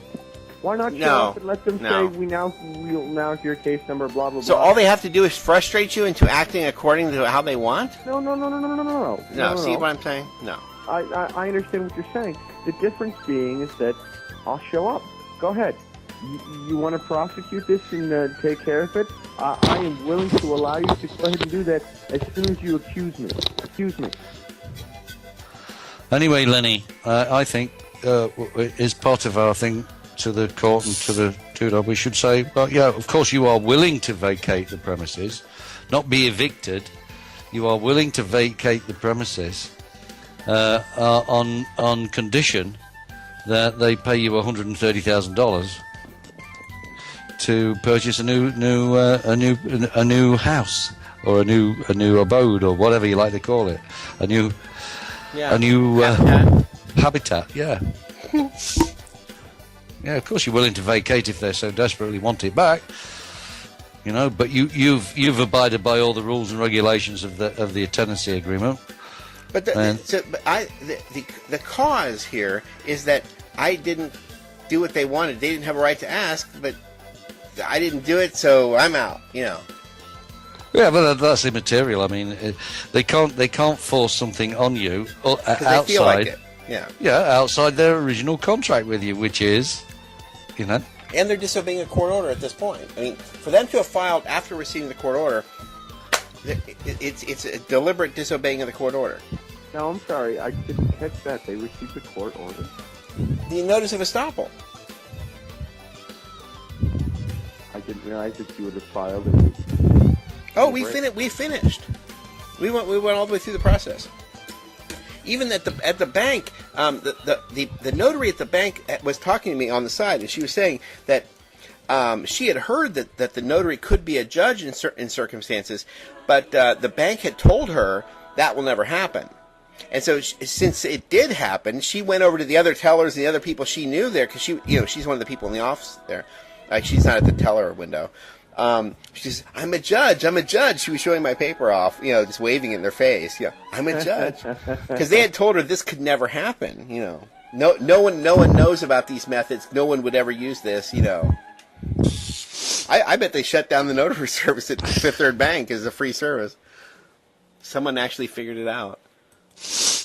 Well, the sitting and talking to my friend who's a notary, I found out, was explaining some of these things to her, and her eyes just get wider and wider and wider and wider. She's like, well, you're increasing her authority. I mean, people, they want that, the notaries, Heck yeah. I can't tell you how excited that made me, because I was sitting there, they talked about, well, you're going to have to file for divorce and everything. I was like, no, I just have to issue a notice of understanding and intent and get it notarized. And all of a sudden my friend Carrie goes, I'm a notary, I'll do it. Yeah. No, and see, the notaries have been pushed around a lot by the Law Society. They're told, sit down and shut up, and just you're a functionary, you're a computer, you just stamp it. That's all, Right. And then they're not. They do have a little authority, and the lawyers want to take that away. No wonder the lawyers push them around. No wonder the judges push them around. They don't want to have to admit to it. Well, they're the joker in the deck. They're the wild card, and they don't want them to know that. It's like, here's your authority, but don't tell anybody, or you shouldn't even know yourself. Right. Fill out that application, become a notary. Don't read the Notary Act. Right. Well, you don't read the Driving Act, so. Right. Yeah. We'll tell you. I get an awful lot of satisfaction out of telling people what it means to register your vehicle. Yeah. And when I tell them that you have now handed over your personal property to whatever government agency that you've registered it with for their safekeeping, so no wonder they think they can tell you what you can do with their property that they've allowed you to continue operating, and they get so pissed off. Yeah. It's so fun. But in Jackson, everyone just thought I was ridiculous. Here in Grand Rapids, everyone wants to know more. That sounds more like a conspiracy of stupidity to me. Well, it may altogether be an absolute reality to that statement. So, anyway, I'm excited to be here in Grand Rapids. I'm excited because it's giving me opportunity. It's freedom. Yeah, it's freedom in more than one way, right? Wow. So I do want to call this woman this afternoon for this. Why do you want to call them? You want to talk to them by text. You want them to start replying by text, because then you have something from them. The phone conversation, you get into this taping issue. Yeah, and obviously I don't. You don't want to do that. I know you want to get it resolved as soon as possible, but you want to do things the right way. See, if they get the idea that all they have to do is piss you off and that's how they get their resolution, they're willing to do that. Oh, I'm good, but I wouldn't walk in there being pissed off. Well, I mean, if they upset you enough that you just want to call them up right now. No. No. I'm not upset enough.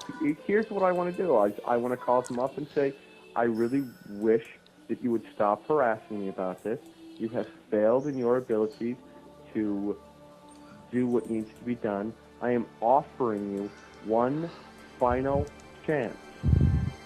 to do what you're supposed to do. Period. Failure to do so will result in my filing notices, at which point you are not allowed to threaten me or anything else. If you want me to be able to discharge this and write this off your books, I want a bill, which you have failed to send. I want a notarized, certified, true copy of the original citation that bears my signature. And you should threaten them to speak even more slowly. Failure to produce those at this habitat within 3 days will result in severe consequences that you aren't going to be happy about. Right. I'm trying to give them every opportunity to do the right thing. Because even if I send something out today that's notarized, it's not going to reach them until like Wednesday, and they're going to thoroughly ignore it anyway. But I want to give them the opportunity to do the right thing, because there may be somebody in there that wants to do the right thing.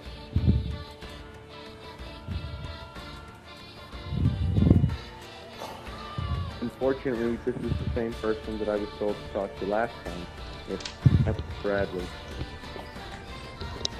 So I'm going to call and ask to speak to someone other than her. No, a lot of those collection agencies, even the government, I mean, they act the same way. They've assigned her to your case, and she's working on commission, so she would never, ever give you up because she's going to collect from you. Well, yes. She's financially motivated to do this tormenting. But I would refuse to speak to her, and because I have been approached initially, I have the right to choose to whom I respond. Everybody's a subcontractor and all this. That's why it's the agency for the sheriff, so it's not even them. Or the agency for the court. Yeah.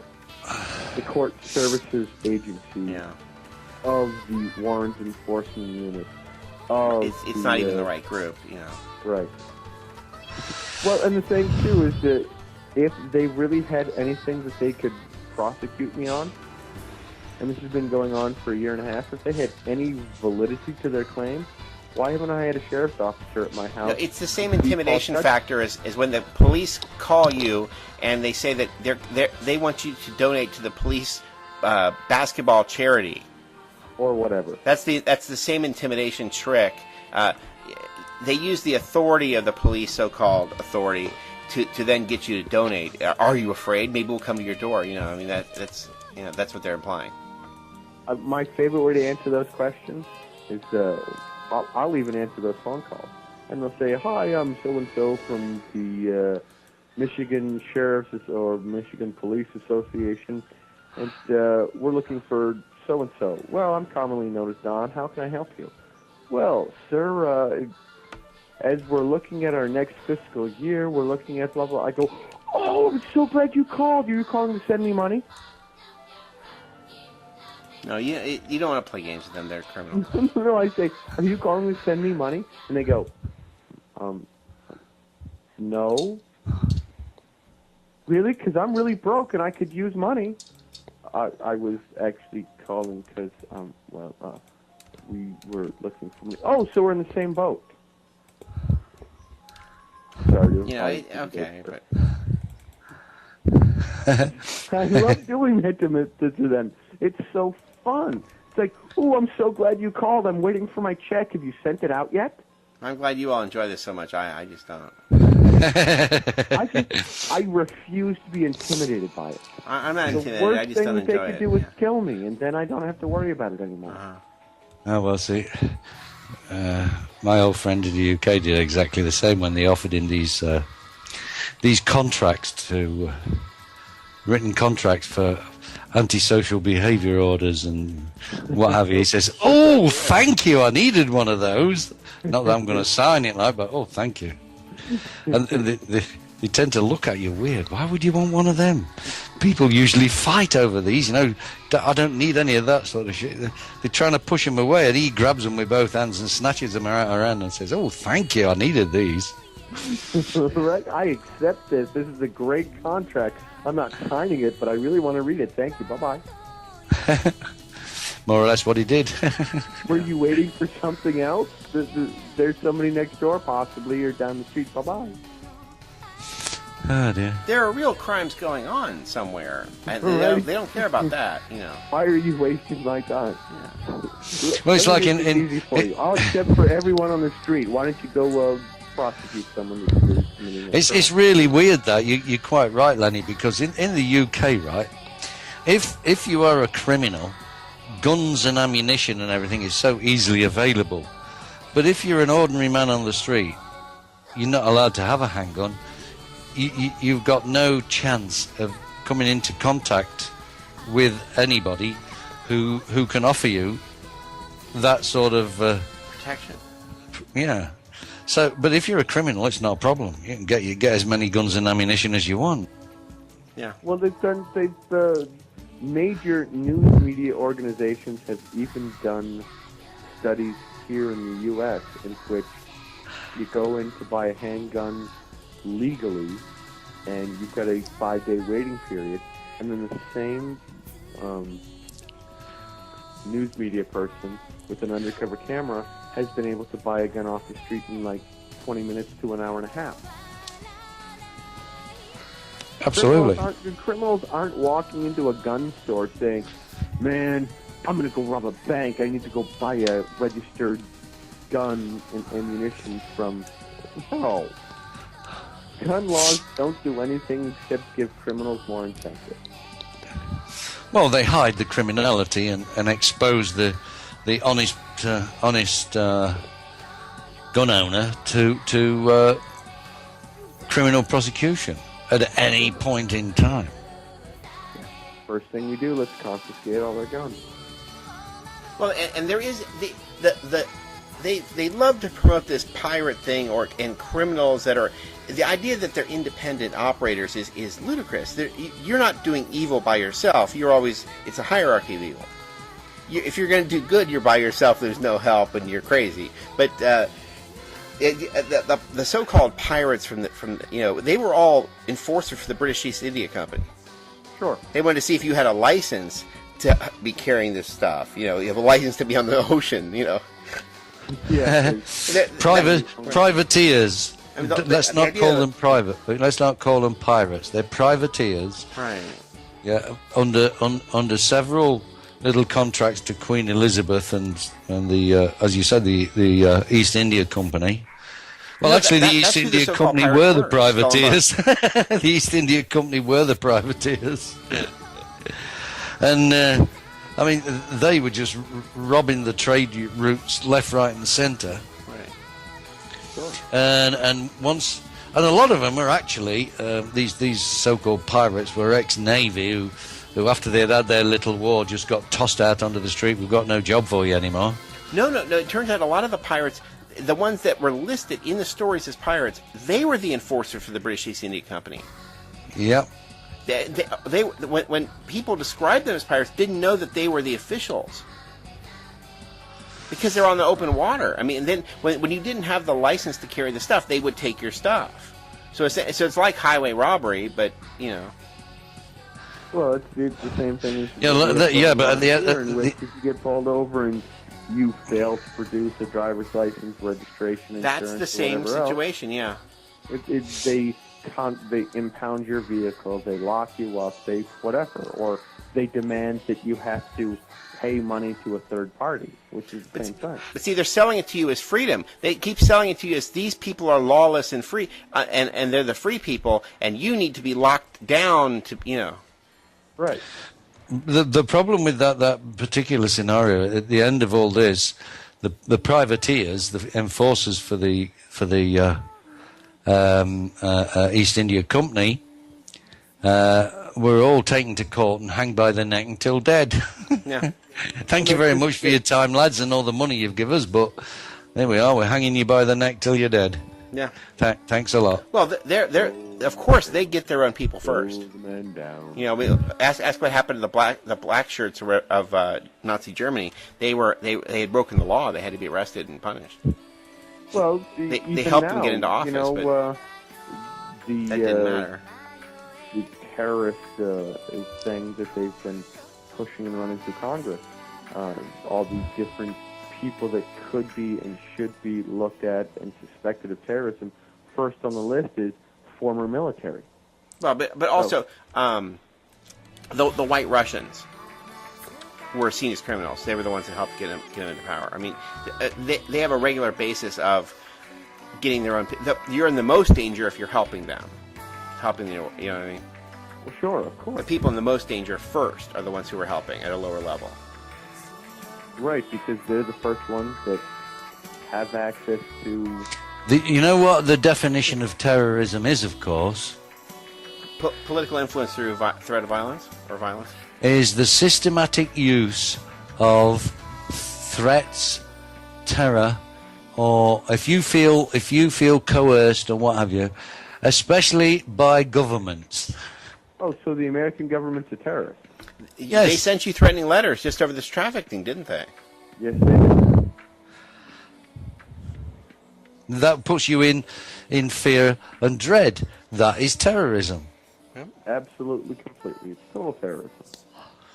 And it's governments that perpetrate this terrorism. I'll actually get the actual legal definition. A guy did send it to me. Where is it? I am in neither fear nor dread about anything they have alleged as possible repercussions against me, because none of them will stick. They can threaten whatever they want, they can even act however they want, but none of it will stick. And the instant that you no longer fear pain or death, it can't destroy you.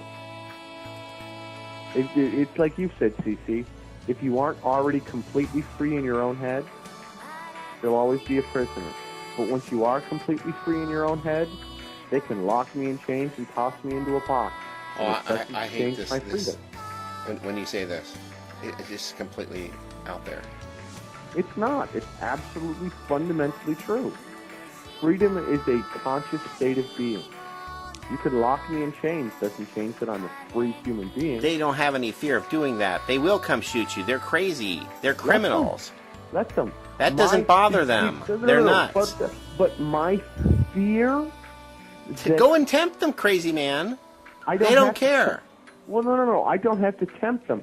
But if I live in fear that they will do that, I'm not free. I'm not suggesting that. But to not live in fear? No, I'm not saying you live in fear. I'm saying that don't give them any more ammo. They're nuts in the first place. Well, yeah, of course they are, but they're going to be nuts regardless of what my thought process is. Right. All right. Well, they're insane. They're insane anyway. Jeez. They don't care what I think. They only care what they think. Whether I think I'm free or I think, they're still going to act in the same manner. Period. That's just how they operate at all.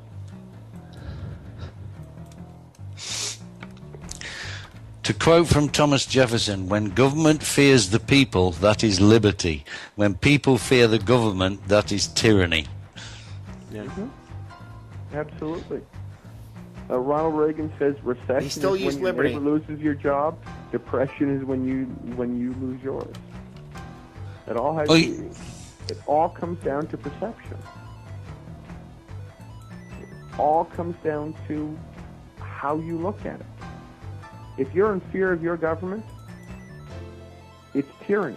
If you're afraid of what they can do to you, it's tyranny. If you're not afraid, they're going to be scared shitless of you, even if they lock you in jail. And that's why they lock you in jail, because they're scared to death of you. I'd rather great, be then you'll locked rot up there as they're quaking in their boots. That'll be great. Won't that be great? I would rather be locked up because they're scared to death of me than be able to go out and purchase things because I'm afraid of them.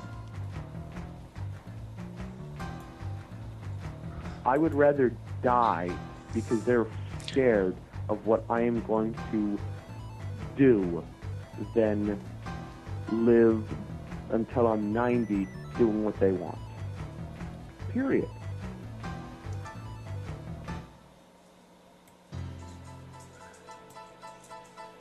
Call me crazy. You have many times. That's fine. I see no reason to kowtow to them anymore. They can't win. I know they can't win. They know they can't win. That's why they're scared. Terrorism, a system of government by terror, intimidation. I've seen that one. Fear. Yeah. One who rules by a terrorist. One who rules by fear and intimidation. One who rules by fear of intimidation. If no contact is made within 5 days from the date of this letter, I will make a recommendation to the Chief Enforcement Officer that a showcase for you to appear in court be issued. Your failure to appear can result in a warrant for your arrest. That's fear. That's duress. That's terrorism. And if we as Americans, we as free sovereigns, are supposed to not accept terrorism in any form, I do not consent.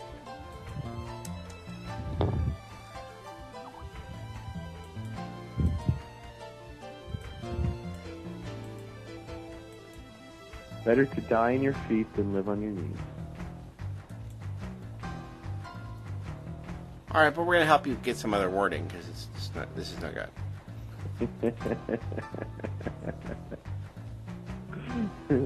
Find whatever other wording makes sense to you or makes you feel comfortable or whatever. I don't care. For me, let me just say, the way you do it is waves a red flag in front of crazy people. You know, they don't mind at all. You know, why don't you just word it in a way that just makes them do it? There's some other way to do it than, you know, some alternatives than the ones you presented. Well, to quote you, oh no, you can't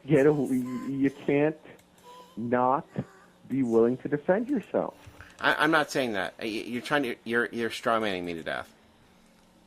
Well, that's not my claim either.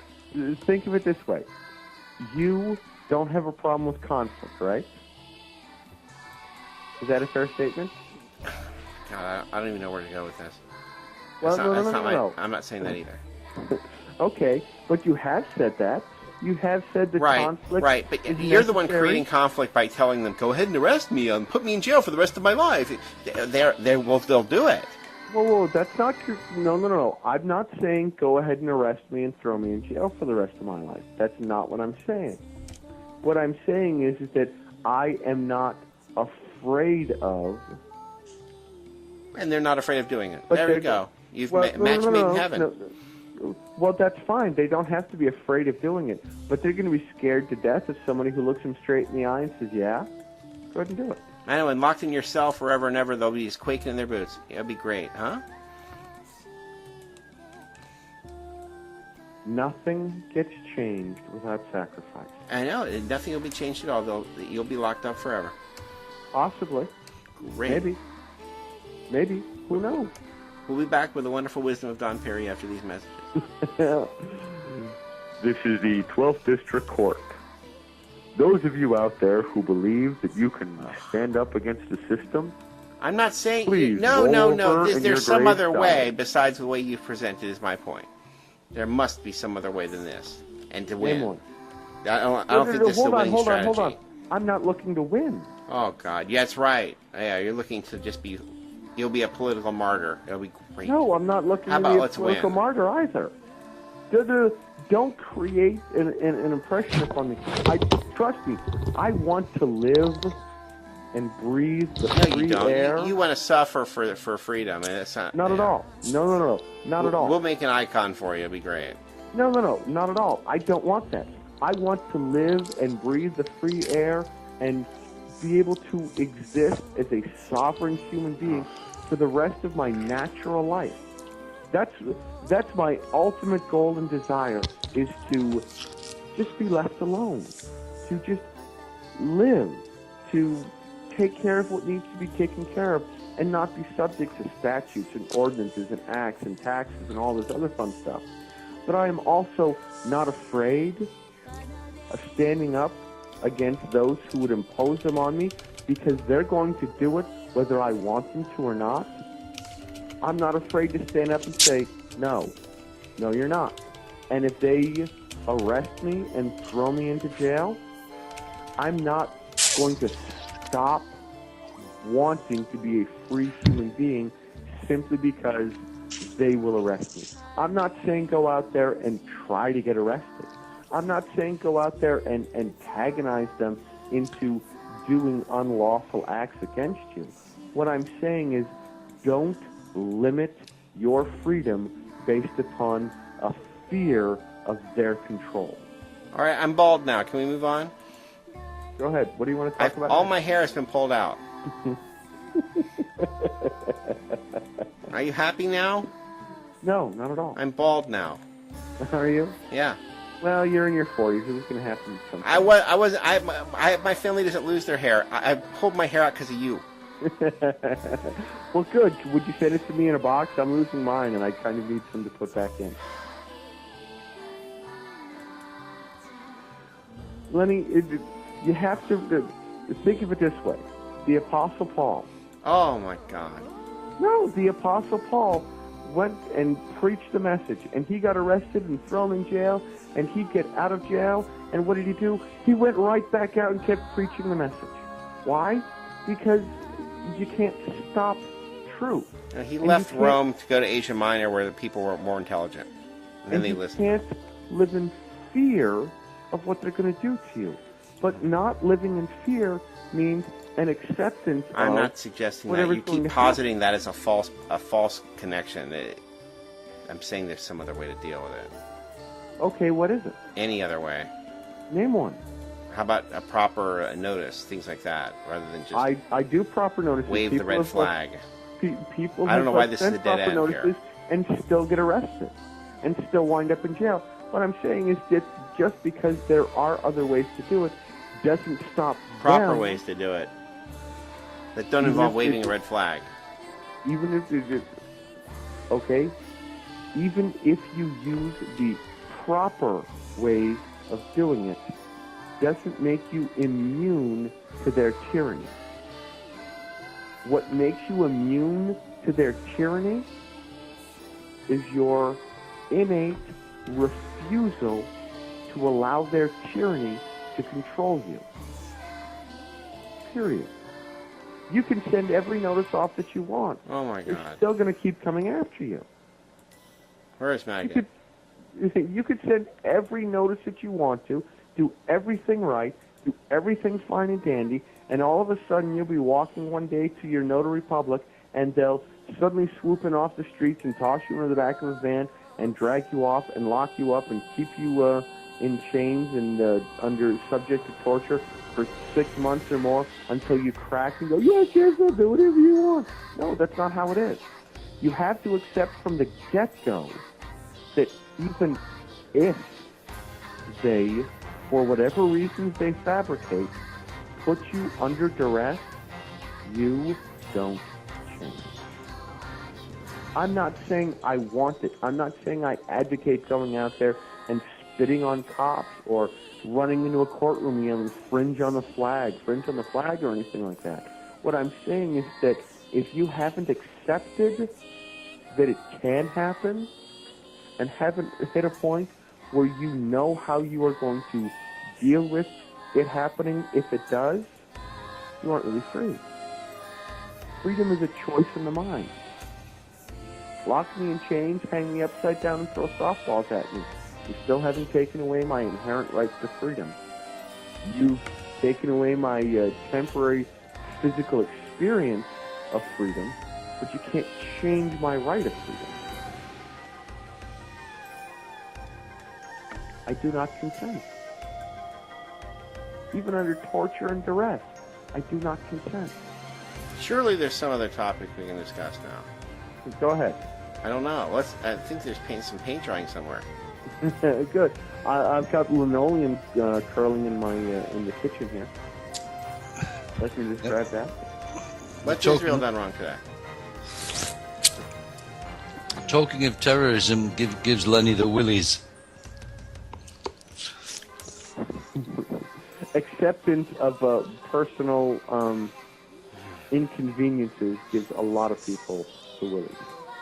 Thousands call for release of Gilad Shalit. That's the idiotic Israeli Defense Force that the Palestinians have one hostage. This kid who they should have killed long ago. And these moronic Jews are screaming and yelling that this is a freedom issue. He was there torturing and abusing Palestinians, and now he's a victim. I don't understand why they haven't killed him. Sounds like my wife. Here's the article. Thousands call for release of Gilad Shalit. There was a bunch of stuff from Skype went and called the Jewish Internet Defense Force radio show. And they were in the middle of a Gilad Shalit hysteria of tweetering, whatever that is. And we mocked them at the time. And this issue will not go away. Here, I'm going to paste it in the room. This never stops with this kid. I just can't figure out what the thing is. Why he is some kind of martyr. He is an abuser. And they should keep them captive. The same reasons the ADL was started by a pedophile, serial rapist, murderer. It's a secret society, the B'nai B'rith, by the way. Right. The B'nai B'rith is. The ADL is not, but the B'nai B'rith is a secret society. Sure. It's Netanyahu stated in the late 90s that the B'nai B'rith, the Israeli nation, and everything else should never fear any influence from our American counterparts. Yeah. We control America and American media, always have, and there's no reason for us to ever worry about them ever standing up. Do you see the picture there? So you see the Gilad Shalit's parents and supporters and all this? A 12-day protest march. If only we were 12 days of fasting and not drinking any water, then they'd all be dead. Well, they drink blood, so it's different. Okay, no drinking, no eating for 12 days. Any of them. We expected hundreds and thousands. We expected hundreds of people, and thousands came, which encourages and strengthens us, Noam Shalit said. I call on the nation of Israel to join us on the rest of our journey.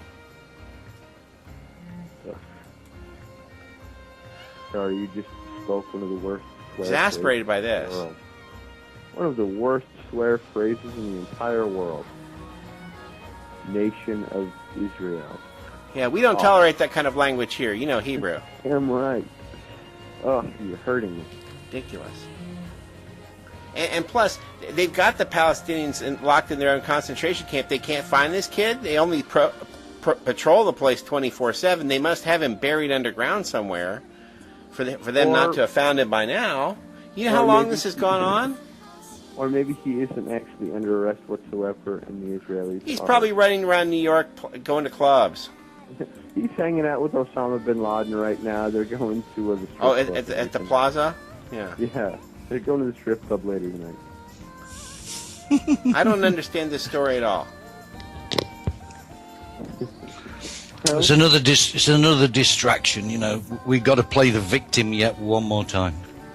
Well, but the one thing we did admire, we all went on this radio show trying to call in, is their incredible intensity about tweetering at all times about these horrible topics. It drives you away from the Twitter world forever. I already thought it was stupid, but that these people they believe in it so much that they have organized campaigns to do this stuff is really something.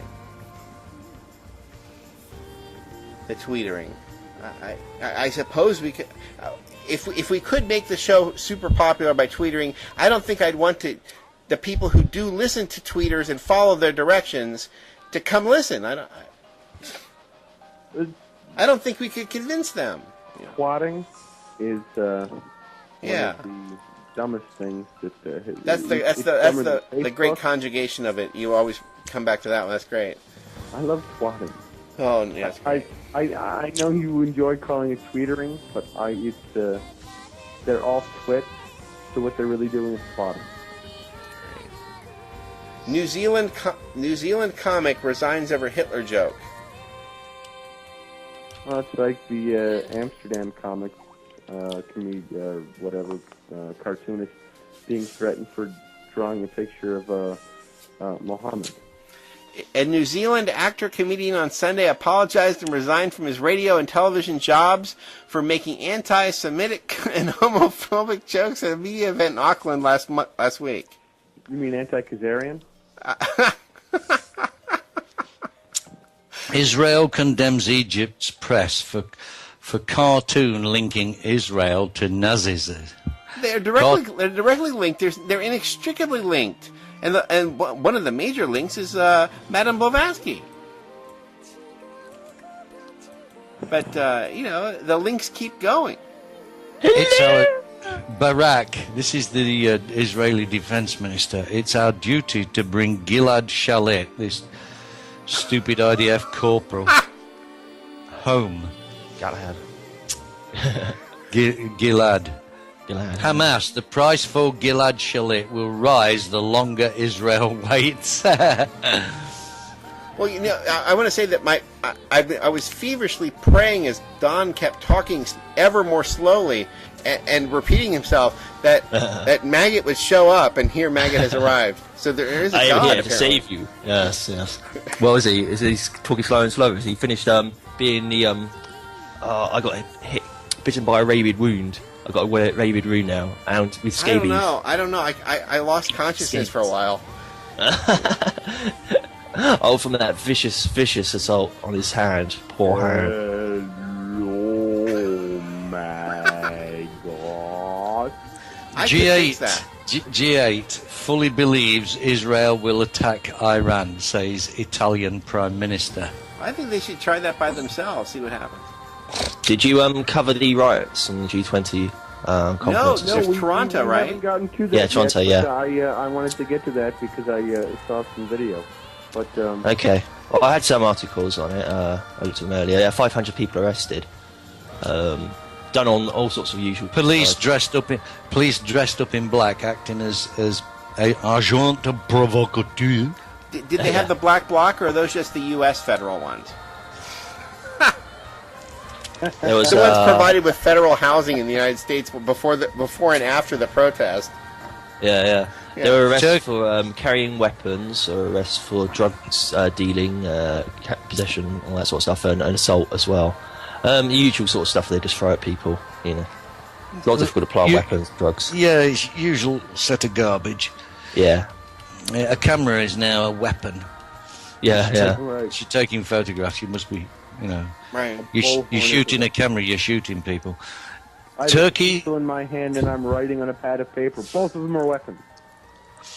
Turkey closes airspace to Israel military. Well, they've actually stopped all military cooperation with Israel. Well, the Yeah, spaceman and, was talking I about saw the something demonization of recently- Israel is going to be a trick that's going to pull together the one world religion and also the one world government. Which my point in previous shows was that it was going to pull together the one world religion. But this is a deliberate trick. This trick demonization of Israel.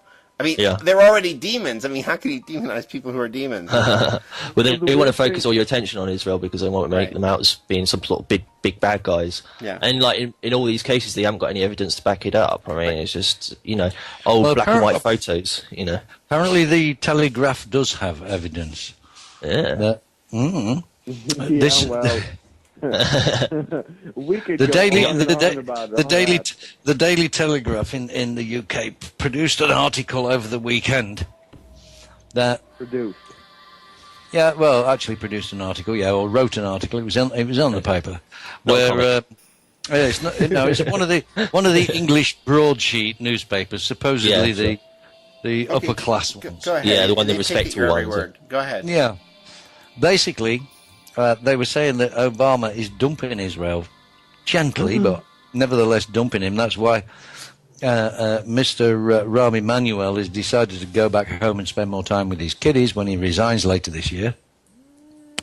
Because all his little thingies haven't worked with Obama and the administration. And so they're going to put somebody else in to try and convince the administration that it's in their best interest to bomb Iran with Israel. Well, You notice that the first group to be fooled was Turkey. They're not the brightest of the group there. Yeah. Well, no, they're supposed to be Israel's friend, but the whole thing is trumped up. It's like some kind of heavy water medication or something going on over there anyway. What, they're putting lead in their drinking water? Something, because this is the one group of people famous for raping and pillaging and destroying most of Europe and whatever, and now they play backgammon, which seems really suspicious to me. Something's been done to them. I don't know. I don't feel bad for them, because if you didn't do this, look what they would do. But man, whatever they do to put in the water, I mean, get your filters now. Well, maybe they'll do it to us. That whoever wins the grand backgammon tournament is going to have the power to overtake the world. You've got to bore us louder. You know what I mean? Do it louder. Bore you louder? Yeah, it's like when they complain that the portions are too small. That's a Woody Allen joke. But that the food is terrible. The food is terrible, but the portions are too small. That's it. That was the joke. Yeah. The shame about there aren't more words that mean the same as if only there was more of this terrible food. Yeah. So he's drilling us. He's trying to brainwash us. With his boredom. Domain of boredom. Or Dominion of boredom. Like you bore a hole and all that.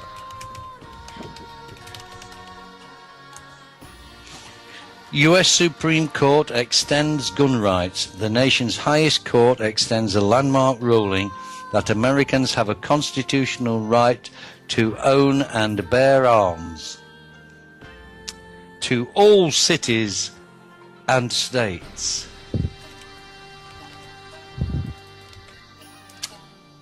In America?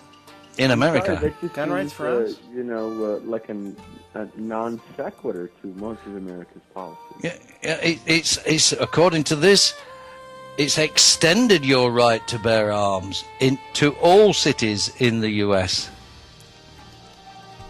Wow, something we already had in advance. Now they've noticed. Now they've confirmed it. Yeah. Wow. What you already had. The U.S. Supreme Court has extended gun rights to every state and city in the nation in a ruling involved Chicago's 28-year-old handgun ban. Now you're allowed to own a handgun and carry it in Chicago. Well, there you go. Is someone going to call Barbara Boxer and tell her? Because she's been under the opposite impression all this time. Yeah. Of all the places you can get the is it repealing of the gun ownership license thingy bob in America? It has to pick Chicago, which has got Al Capone, the operating theatre of Al Capone and stuff. So I guess that's the first one. The problem is that well, government is the mafia. Mafia is the government nowadays. Right. Exactly. Yeah. So it's bringing power back to the mafia. They haven't released the small language of the ruling in which you can own guns but not ammunition.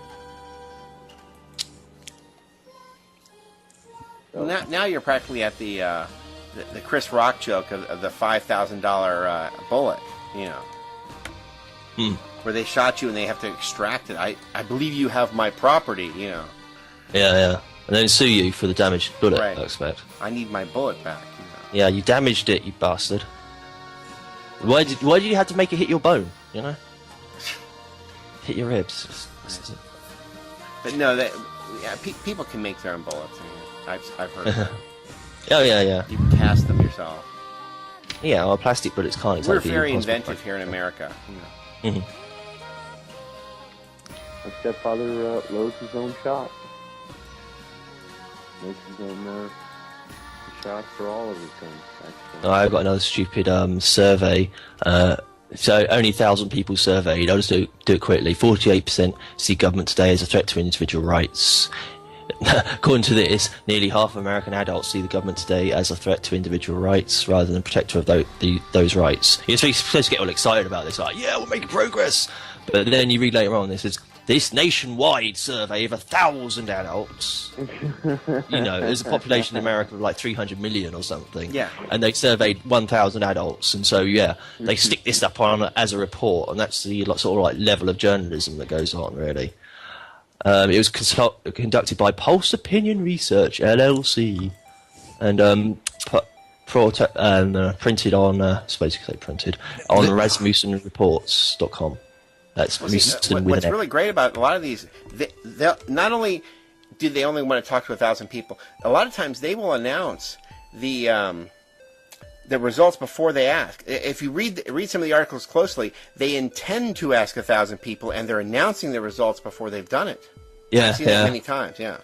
The U.S., the self-proclaimed protector of human rights, has failed to vote in favor of the United Nations Declaration on the Rights of Indigenous Peoples. Speaking to... Whoa. America's only interested in spirit. Speaking to... Indigenous. Yeah. At the UN, Kenneth Deere, the representative of the UNS in Canada, Mohawk Indian, said that Washington had refrained from recognizing the UN Declaration on Indigenous Rights. Yeah, so we really are a democratic bunch of idiots, aren't we? If I was to start counting all of the treaties that have been violated by the U.S. government perpetrated against the indigenous people in just what is now constituted the 48 contiguous states, we'd be here till tomorrow. The American Indians got here 5 minutes before Columbus. Yeah. You go ahead and keep believing that. That's why there's no relics. Yeah. Oh, the Australian Prime Minister, this... Keep on believing that. Even if they even existed, they might just be Mexicans brought over from the conquistadors. But we're not talking about Mayans and Incas and the South American people. We're talking about people who walked over a land bridge. Yeah, but I mean the Native Americans. I totally disagree with that idea. Then why does even Navajo have Indochina roots to it? That was World War II propaganda. Why did the Abenaki not have any Asiatic roots to it whatsoever? A lot of that was World War II propaganda. Check the source on that. I think everyone... Abenaki, and I have checked my sources, and I've spoken with... They don't have any Indochina roots. No. The religions don't match note for note with things from Asia. No. I recommend everyone should watch Jeff Dunham's Ahmed the Dead Terrorist. I have seen it. I have seen clips from his... Ahmed the Dead Terrorist? What was the name of the guy? Ahmed the Dead Terrorist. It's a ventriloquist. Jeff Dunham. Oh, I see. He's a comedic ventriloquist. One of his characters is Ahmed the Dead Terrorist. Oh. Yeah, that's good. His bum, he says, but you're all bone. And the guy says, well, yeah, my bum exploded prematurely. But you're all bone, there's nothing left. He said, yeah, well, it's just a flesh wound. Like the Black Knight, yeah. It is quite funny all the way through, though. Yeah. It's on YouTube, Ahmed the Dead Terrorist Carols. Yeah. Gillard, this Welsh bitch, bids to revive Australia's stalled carbon trading scheme. Oh, she isn't left wing. She's left of communism. What was her name? Isn't that fascism?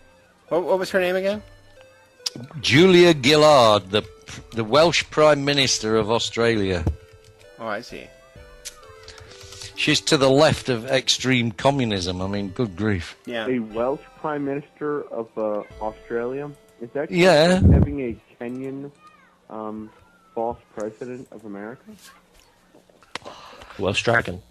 Have you not noticed all the these prime ministers and what have you are all British citizens? Amazing, isn't it? Yeah. Such a complete coincidence as well as them all being part of the British Empire, Oh, how did that happen? Funny, how have we got Britons in charge of America? England. Yeah. Australia, over the eyes, Canada. Yeah. Canada and New Zealand. Hey, that's strange. Just a coincidence, of course. Yeah, I wonder who's behind it at the end of the day, Yeah. I'm sure she's making a lot of money from this. And it's all for your own good. Oh, yeah. They're saving us. Thank God. By making us landless peasants with no energy and no electricity and no central heating, no nothing, they're helping us and helping the planet, Mother Gaia. Yeah.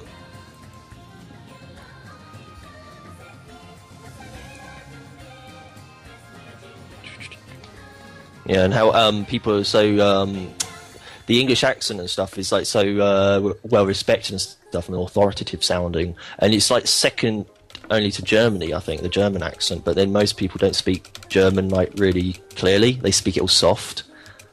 They don't really like like really enunciate it properly. But then you got Hitler, I suppose, so they can blame him. And he wasn't even German; he was Austrian, but he spoke German really clearly. Which is like reason why he's half Jewish, yeah, probably. Reason why he got so much attention, because often they broadcast his speeches, obviously without the subtitles over in Blighty, because of propaganda reasons. They couldn't actually tell you what he was saying, but that was the big impression that people got off Hitler, was that he was speaking really clearly, really sort of like commanding sort of language. I'm actually just real briefly on that subject, I'm reading a great book by Paul Ekman called Telling Lies. He mentions talking about Hitler and his incredible ability to lie bald-faced to people. But he practiced. He practiced his language, he practiced his delivery, he practiced being believable. Yeah. Anyone who can successfully pull off a lie should always be suspect. Well, there were a few people surprised, because after he did his big speeches, the big emotional speeches, the moment he's off stage or away from the public's eye, he would just like be totally calm, He'd do these big shaking fist-type speeches, and everybody be all like in like a heightened state, like really agitated and angry, and like, yeah! And then he'd just walk off, and he'd be like, just like nothing happened, like he just got up or something. Right. Totally shrug it off, because he's got this detachment, detachment from the people and all that, which is what the all the politicians and stuff practice themselves. The detachment from the events, they're just there speaking and acting. It's just like an actor. They're not actually concerned with what they're saying. They, they're just going through the motions. In the book Telling Lies, it mentions Hitler evidently was a superb performer, easily able to convincingly falsify negative emotions. In a meeting with the British ambassador, Hitler appeared to be totally enraged, not capable of discussing matters any further. A German official present at the scene reported, quote, hardly had the door shut behind the ambassador, then Hitler slapped himself on the thigh, laughed and said, Chamberlain won't survive that conversation. His cabinet will fall this evening. Huh. Damning new evidence that points to a cover-up by Tony Blair's government of Dr. David Kelly's death. I'm sorry, Dr. David Kelly would be... Dr. David Kelly, the world's leading weapons expert in chemical and biological weapons. Many believe the truth about the manner of Dr. David Kelly has never been established. Some even fear the 59-year-old world's leading expert on biological and chemical weapons was murdered. He was the guy that said he would be thrown in the woods, and then they found him in the woods with no blood in his body. Yeah, impossible from one cut to the wrist. Yeah. Absolutely impossible. And he is a microbiologist. So. Yeah. And not only that, but they've now put just his autopsy, never mind anything else, his autopsy is now in camera for 70 years. It's unheard of that an autopsy should have such a D notice slapped on it. Mm-hmm. So no one can see it or anything else. The D notice is something unknown in America. That's where the government tells the press not to cover a certain story. Yeah. Well, yeah, that's curious, isn't it? Like D notice, like John D. and Edward Kelly, going back donkey's years. Yeah, Kelly is like one of those names. Some people change their surname to disguise it. I mean, like that's what you've got. Glenn Keely. I mean, it's obviously related to Kelly, just different way of pronunciating it. spelled slightly different. Yeah. But Edward Kelly was just like this sort of almost comical character who just got possessed by John Dee, and he was like talking to like fairies and demons and monsters and all this sort of stuff most of his life. Just like if he sat in the centre of the circle, he was sort of like a gimp, like a magical child. But David Kelly, eh? Dr. David. Yeah, no, he was definitely murdered. I mean, the idea that Absolutely no way on this earth was that a suicide. right. Yeah. Well, I think that's. You got to speak up, Don. We can't hear you. Bellow. I said. Stand up and bellow. Boredom. My brain. Yeah, because like if you cut your wrists, it happens quite a lot. And you'll just stiptify the wound. Eventually, you've got the white blood cells all congregate around the wound and close it. So there's no way you can lose all your blood through just one cut on the wrist. So it's like even if a massive cut along your forearm, the blood flow will stop. Yeah, what it does, what the actual main artery retracts and contracts and constricts the blood flow, and after a while it stops. Yeah, I got you. It moves into the body away from the. Yes. Unless you're one of the British Royals, and then you're a haemophiliac, you know. Well, with all that inbreeding, anything's possible. Yeah. Well, he sort Generally of pissed. speaking, He you gotta pissed on. He pissed on Blair's parade, didn't he, over the weapons of mass destruction in Iraq? Well, the statistics on microbiologists who've been killed under bizarre circumstances is astronomical at this point. It's impossible that this many have died in this one field of study. You know, it's amazing. Died early. Yeah. Under mysterious circumstances. Even Jones had mathematicians trying to come on and calculate. It was really quite funny. It's an older Jones story, but the incredible number of microbiologists who have died under strange circumstances is really worth noting. And he's just one small example. There aren't that many microbiologists in the world, and boy, they're just dropping like flies. Well, because once they've discovered or created or anything that can be used as a militarized weapon, you've got to get rid of them. They know too much. Yeah. After they create the plague for you, they might create an antidote or something. Or after they've created the plague and the antidote, that's when you kill them. So they can't quit and go mass produce the antidote somewhere else. But you have to have the antidote just in case somebody in the elite circle gets, poisoned. Yeah, I think that their wording for it is the prophylactic, the thing that causes you not to get the disease. I think they create the plague, and then the prophylactic that creates, Mm-hmm. Yeah. Look at this. You're ridiculous.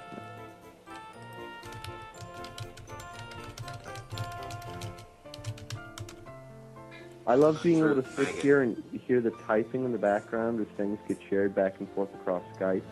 Secrets. I'm totally out of the loop.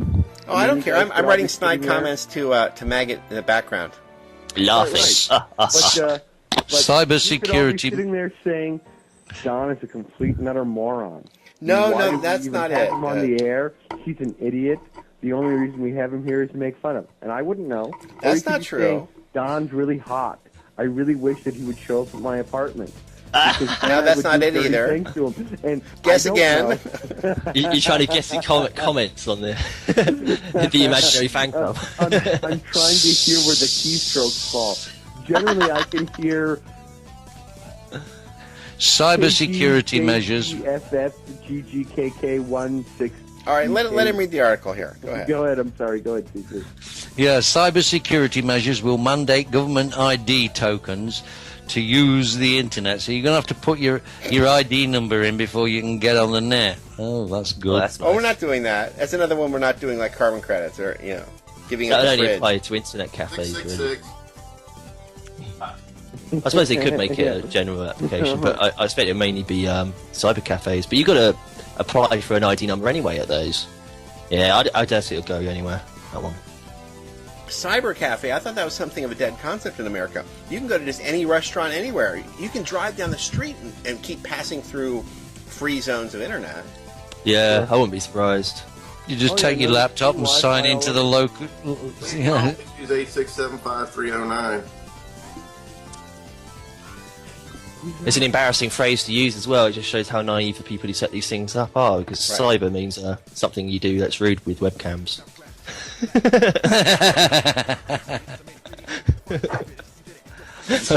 Leave the rest to your imagination. Yeah, so it's like, we got a cyber cafe. Ugh, that's disgusting. Or like, you just think you walk in there and there's like a bunch of naked people. What's that sign say? It says cyber cafe. Why are all the windows blacked out? Yeah. Do we get free tissues? Free box of Kleenex with every half hour. A free box of Kleenex and lotion every half hour. No, they actually have in the stores the Microsoft thumb scanner. As it's a USB device, just waiting for that announcement that you're going to have it to get on the internet to prove your identity, which will never happen. But I've noticed they've stocked it in stores, like it's all ready to. It's sort of unnoticed there, and that Jag Ace from Australia also told me about that some of the laptops being sold there have the finger scan. Because when you look up thumb scan, you don't find it. It's finger scan. It's built into the laptop, and they offer it to you as a way of logging on, logging off. Oh, that's awful. Which you know it's there to be a requirement later. They snuck it in, you know. It's set up as a convenience. There's no convenience to this. It's an annoyance, and it's an impossibility when they tell you it's required. They can forget it. Right. Wait till you see people's reaction. The uninformed. I mean, by the time they annoy me, I mean, the uninformed will have already killed them. They won't make it to my house. They've all, people who have no idea there's an agenda will have already shot them. Their chances of finally getting to annoy me is very slim. Good luck with that. Yeah. Oh well. Nobody's going to put up with that. No, I'm just going to have to piggyback on the government system onto the web. Well, you can always cut off a thumb of a government agent and use that. Oh, and I just piggyback. Electronically piggybacking on their Wi-Fi's and what have you. I kind of like Lenny's idea. No, you get yourself a keychain. You put several thumbs of the various government agents that you've grabbed, and I mean this is going to create a bounty on their thumbs. I'm sure. That with their thumbs, just cut their whole hand off. Oh, okay, have the whole hand, but in a keychain situation, you just want. Well, you get 5 fingers then. Oh, sorry, 4 fingers. Well, no, they're 5 fingers because the thumb is a finger anyway. So yeah. Not according to chimpanzees. I brought on the South Carolina perspective. Huh. Well, glad is he in South Carolina, or Todd? Are you still out on the tugboat? I'm in South Carolina fixing on the boat Wednesday. Okay, I've got an article. Go ahead, Maggot. Okay, man arrested after armed siege at bank. Suspected gunman took number of hostages in incident at bank branch in West London. That's the only reason I thought it was interesting, because it's in London. Whoa. Say that again, I'm sorry. Say that again. Okay. Suspected gunman took number of hostages in incident at bank branch in West London. It's in the Guardian, co-UK, June 28th article. A man has been arrested tonight after a siege at a bank in West London. The suspected gunman took a number of hostages in the incident at Barclays Bank in Church Road, Ashford. Some 3 hours after the incident began, a man in his 30s was arrested, Surrey police said. Superintendent Duncan Greenhaig said shortly before 4 p.m, Surrey police received reports that a man with a firearm had entered the bank. He said a number of people were inside the bank at the time and being prevented from leaving. This was a fast-moving incident, and police were on the scene within minutes, he said. Trained hostage negotiators made contact with an individual inside the bank, and just after 7 p.m, a man came out of the bank and was contained by armed police. A man in his 30s has been arrested and is currently in police custody. All the people involved are being assessed by medical teams, but there have been no serious injuries. What do you mean? A man has been arrested and is currently being beaten the crap out of in some cell somewhere. Yeah. See, that's what I'm saying about the uninformed. Gun. I mean, one of the worst things you can do is steal Federal Reserve notes. Those things are debt notes. They're going to come due on you. Imagine you stole a whole bunch. You'd be the poorest man in America. You need to steal gold. Steal gold. Don't steal Federal Reserve notes. What are you going to do with that? My real question is: Gold and jewels. Did the officers arrest any of the bank owners or managers for Creating money out of nothing? Fraud against Fraud. the citizens? No, they're all in the same criminal conspiracy together. The cops, the bank, the whole. That really, the cops are there to protect the bank. So Yeah. But down here, they got a cop in the the judge bank. rules from the bench, which is the bank. If you look into what the words mean. Down here, when you go to the bank, they got a cop in the bank. Yeah. I got another one actually from the UK. Sort of on similar lines. Man who ran illegal gun factory sentenced to life. Again, this is in the Guardian.co. Illegal gun factory? Whoa. Yeah, in the UK. He ran a gun factory and he was sentenced to life? Yeah. Hey, I'm alive. Have I been sentenced to life? That'd be awesome. You keep relying on these misreads of words, you know.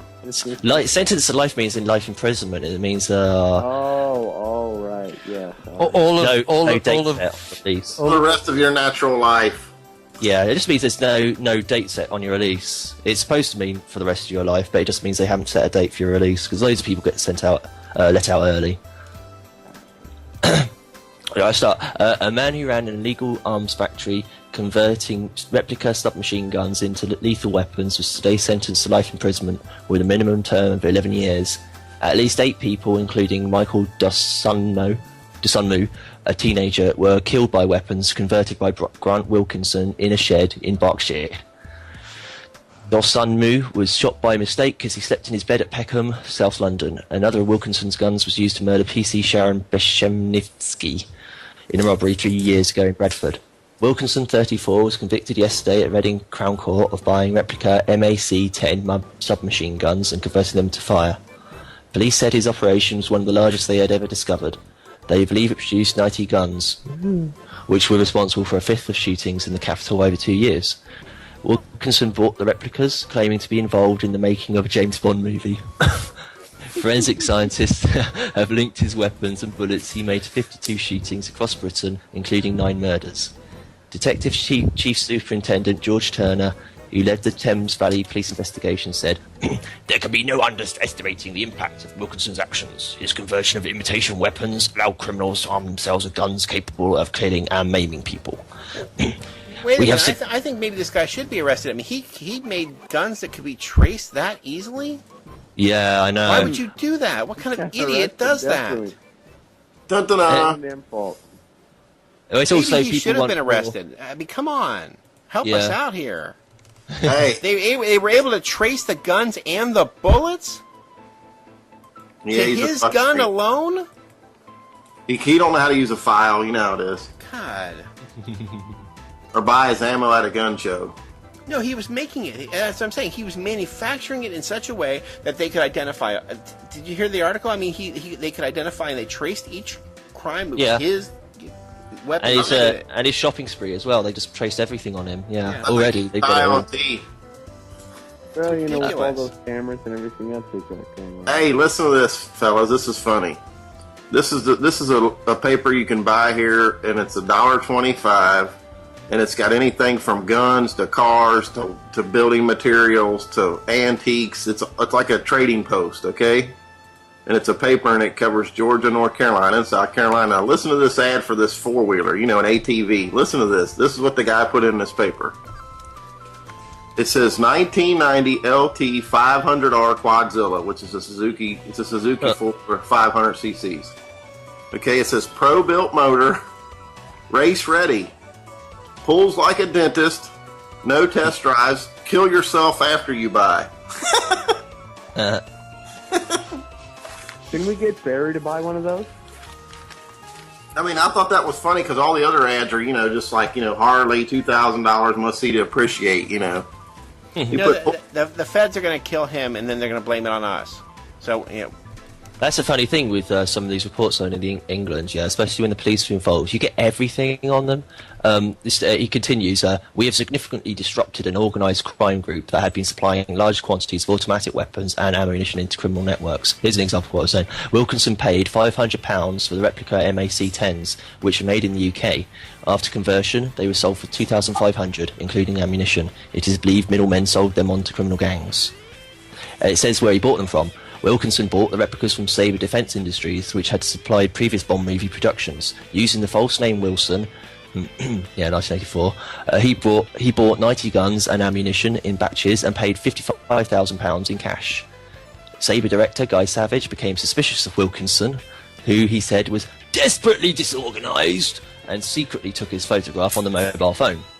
The picture was handed to the police. Savage told the court he was acting in a way that made the hair on the back of your neck stand up. So how come there's 90 guns? Excuse me. How come there's 90 guns that have magically disappeared into the criminal network in Britain? Like I said, we were talking earlier.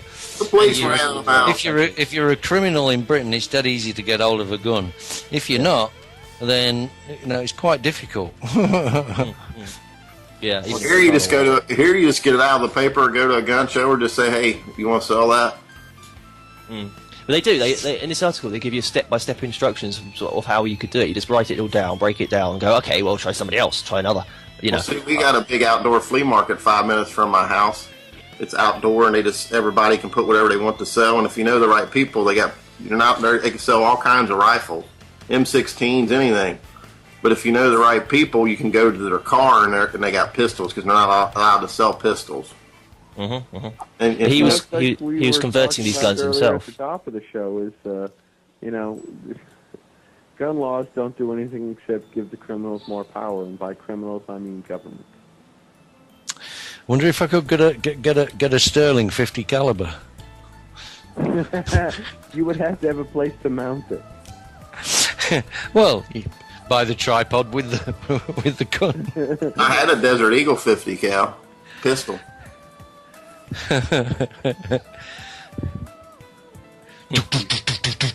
And can I have a tracer round every fifth round in the ammunition box? I got a webcam.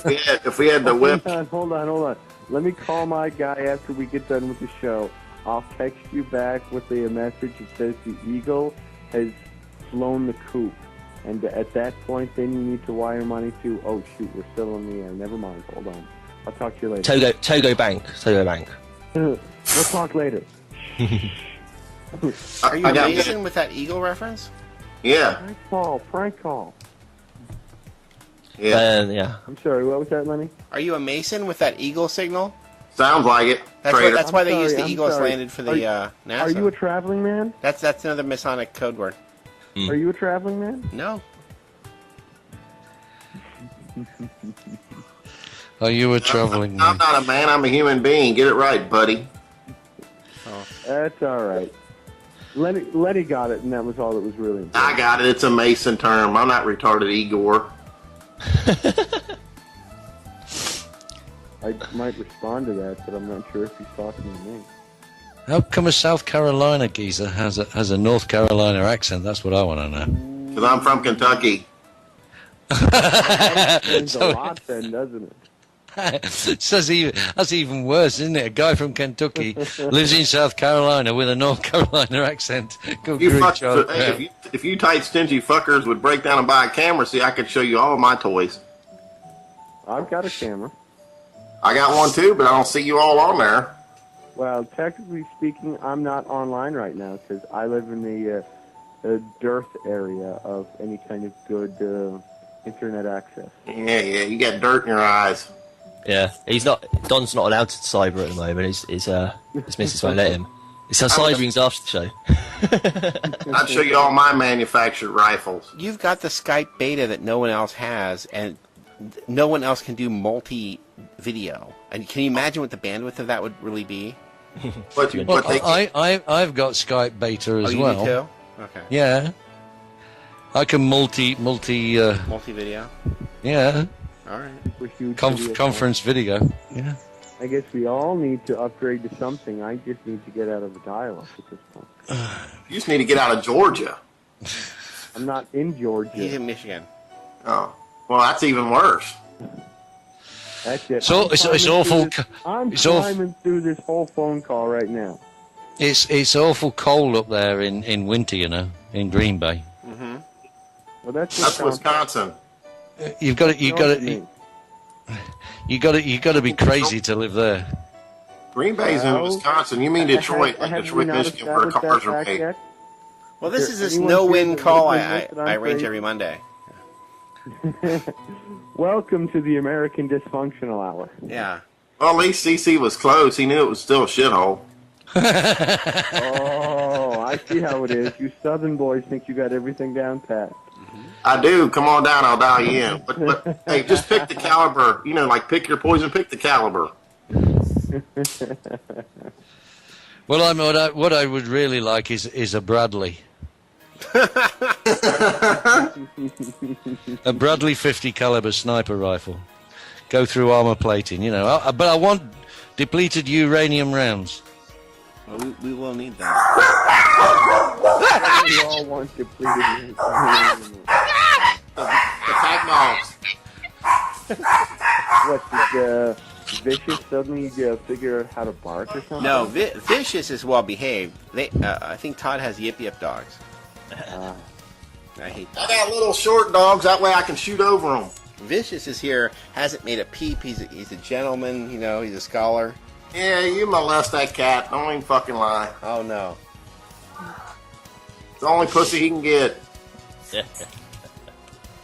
Wow. I've got another scandal. All right, Maggot, what was that? Okay, it's the Independent.co.uk. Made in his own image, the Catholic Church faces another scandal. Joseph Ratzinger sings to the rats. Is having a terrible year, but as the Catholic Church faces yet another scandal, blame is falling on its most popular figure of modern times, Pope John Paul II, writes Peter Popham. He pops the popes. He pops the cap in the popes. There is a cute. That's the name of the person who wrote the article. It's Peter Popham. You see, he's like pops the popes. There is a cruel paradox in the career of the man who in September will become only the second pope in history to visit Britain. Alright, I thought it was the first. When Cardinal, I suppose the Queen had to authorise the Catholic Church or something first time around, didn't she? She had to say, yes, I know your existence. When Cardinal Joseph Ratzinger was elected Pope in April 2005, he set about purifying the Catholic Church. Well, he didn't do a very good job of it, did he? There's still plenty of homosexuals there. And returning it to its core values. Wasn't exactly following... funny. Yeah, they keep bending over and coring the little boys. It takes an awful lot to be an altar boy, mostly being silent. Well, yeah, if you're an altar boy, you've got to be silent. You got too much in your mouth at one time, haven't you? Anyway, go ahead with your story there, Maggot. Okay. He also pledged to get his charismatic predecessor, John Paul II, canonised as quickly as possible. Load him up and fire him. But as a new church scandal exploded last week, hard on the heels of the paedophilia storm, this one involving allegations of massive corruption at the heart of the Roman Curia, Pope Benedict's papal career risks being eclipsed by the dark shadow of John Paul's legacy. Oh no. Even as they're trying to canonise him, it's just finding out more stuff that he's actually done. Nobody doubts... Would this be his third legacy? Yeah. The one between his other two legs. Because he's got his right legacy, his left legacy, and... Okay, go ahead. It's a bit of a waffle. I'm trying to find the actual bit where it's saying what he's done. Okay. Now prosecutors claim that he sold property from that portfolio to a politician at half its market value in return for his agency receiving special favours from the government. That's that's John Paul II, I think. In classic clientelissimo style, whatever, you scratch the politician's back and he scratches yours, except that in this case, the alleged perpetrator was one of the most illustrious figures in the Catholic Church. Pope Benedict, Vatican watchers say, spotted Cardinal Seppe's frailties early on, which is why in 2006 he unceremoniously removed him from Propaganda Fide. job that an incumbent would normally expect to hold indefinitely, and packed him off home to Naples.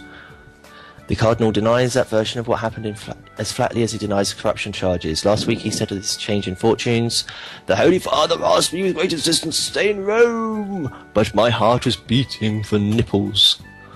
My heart beats for nipples too. Well, he said Naples. Yeah, he's talking about firm boys' I nipples. misheard you.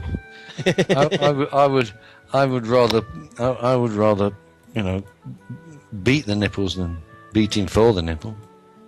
Well, you say beating. tomato, I say Beat the nipples. You can't beat a good nipple, can you? Damn right. You can beat around the bush, but you can't beat a good nipple. Well, that's Go pretty ahead. much the whole article. I mean, it's like size chapter really. Post a link anyway. It's just ridiculous. Pope Yes. Benedict claims that this is ballooned out of all proportion. Thank you, Jesus. It's so funny while they're trying to canonize John Paul II, trying to make him a saint. So They're still finding up embarrassing stuff. It's like everything he does basically. Every time they reveal anything about his past, it's, oh no, it's another scandal for the church. Yeah, but why are Make him a saint. Make him a saint. Pope's SS officers? Oh yeah, that's Yeah, Benedict the 16th, isn't it? Or whatever the current one. Yeah, he's an former SS officer. And, Yeah. and John Paul actually was a salesman for IG Farben. He sold Zyklon B. Imagine that. Yeah, Thank you, Jesus. Now give me my crown. that's actually a true story. I mean, that's not. He sold biological chemicals. Well, the chemicals they claimed they killed the Jews with, that was the chemical he was selling. Come on. Yeah. It's just well, raffles. see, the Catholic Church has to get its revenge on the Jews for killing Jesus, don't they? Yeah. Boy. They're doing it for buggering your boys. Well, who am I to question the wisdom of the Catholic Church? Well, they Now, didn't really it's kill the real Jews with Zyklon B, and these aren't really the Jews that killed Christ, because these are converts 800 years later. Yeah. After throwing stones at him for 800 years, he decided that he got bored and went Yeah, somewhere I mean, else. these people didn't quickly. decide to convert to Judaism until 800 years after Christ was killed by the other Jews. You can tell they don't listen to Slayer. Great. My quick question on that is, are they trying to deflower these boys so that the Jews can't drain their blood? Because don't Jews need not only young children, but virgin? No, the Catholic Church is infiltrated by Jews. That's why they do it. That's who they, Okay. that's, or it's one motive. Also, they're not allowed to marry, so. Yeah, Yeah, I see what you mean. Yeah, they can't. The Jews can't have them then. So they're doing it for their own benefit. I'm sure that's what the Pope say every day. So was Michael Jackson Catholic? He molested boys too. I really don't think he did. I think that was just a I way don't of keeping him get it all quiet. either. His mind control was wearing off at age 30. Did you see that link I posted to that video? Dave, whatever his name was, and he was like looking and talking like Michael Jackson. Oh, I It was don't know. Yeah, it's quite interesting. I think it was on Larry King or something.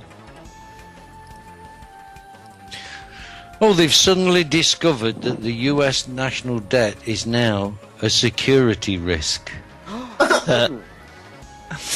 Senior Democratic lawmaker has warned against America's unsustainable debt, urging military spending cuts and tax increases in order to fully recover from this recession.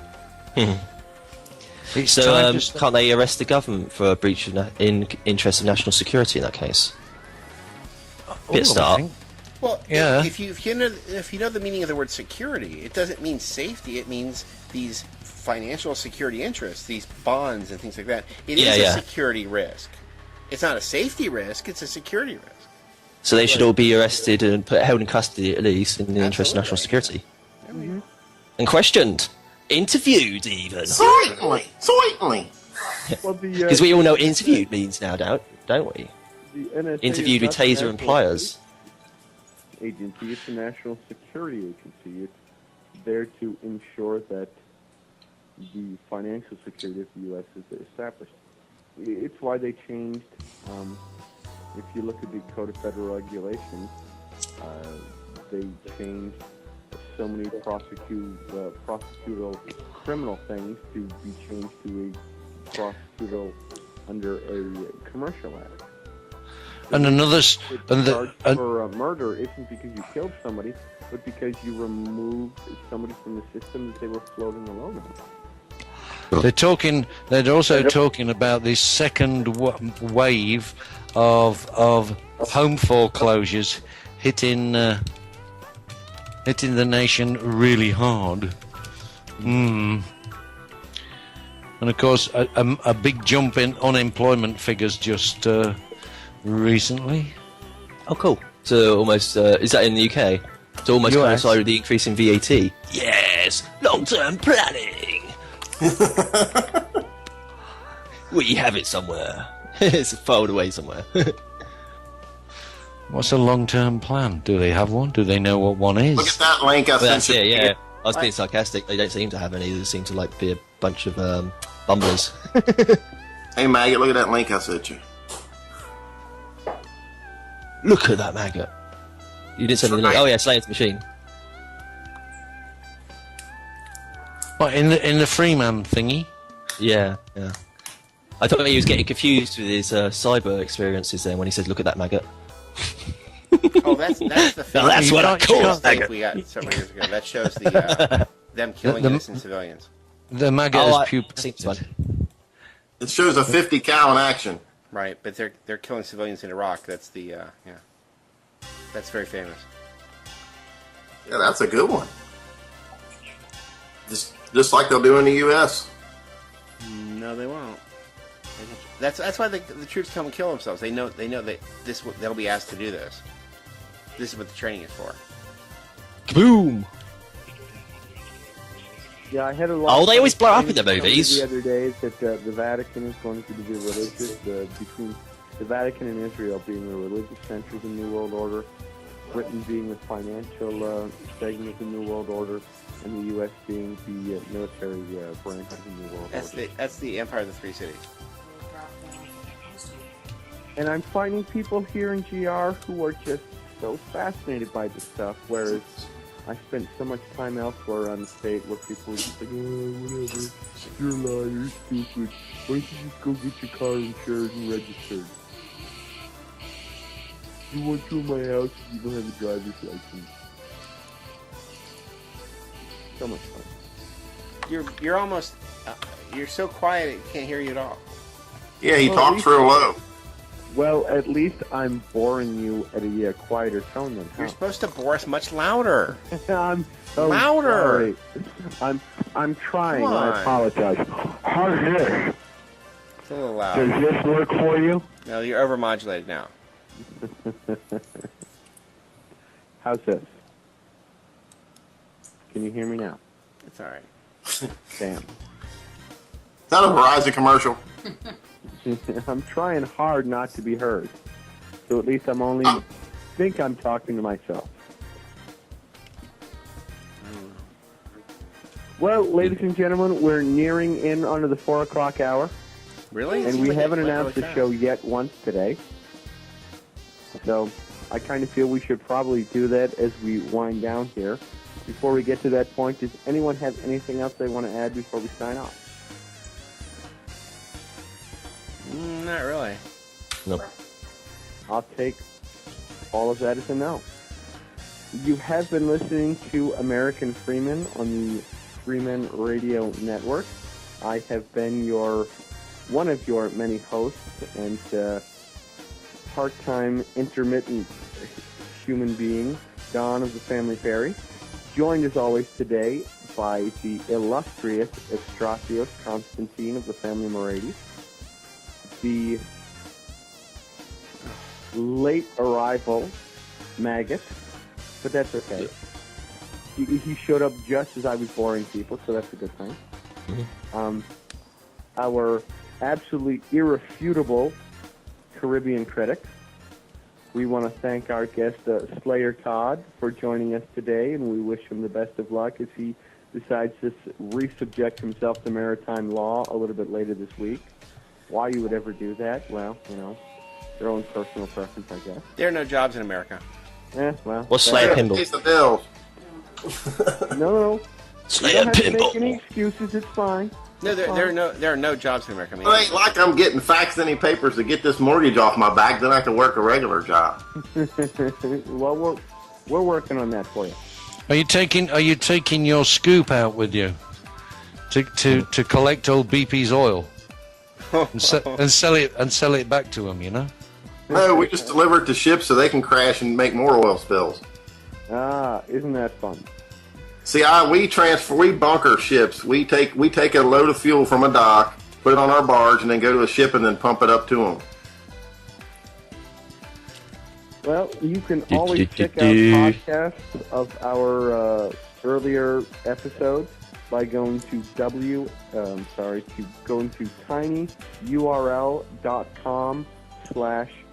tinyurl.com/WFS podcast. You can also learn more about the entire Freeman movement and how you yourself can be a sovereign on the land by going to worldfreemansociety.org or checking out thinkfree.ca. Anyone has anything they want to add before we sign off here with our responsible party? all right, I'm abstracting this kind of thing where I'm going to take this off the air. I'm your responsible party. Thank God. There you go. That's the final word.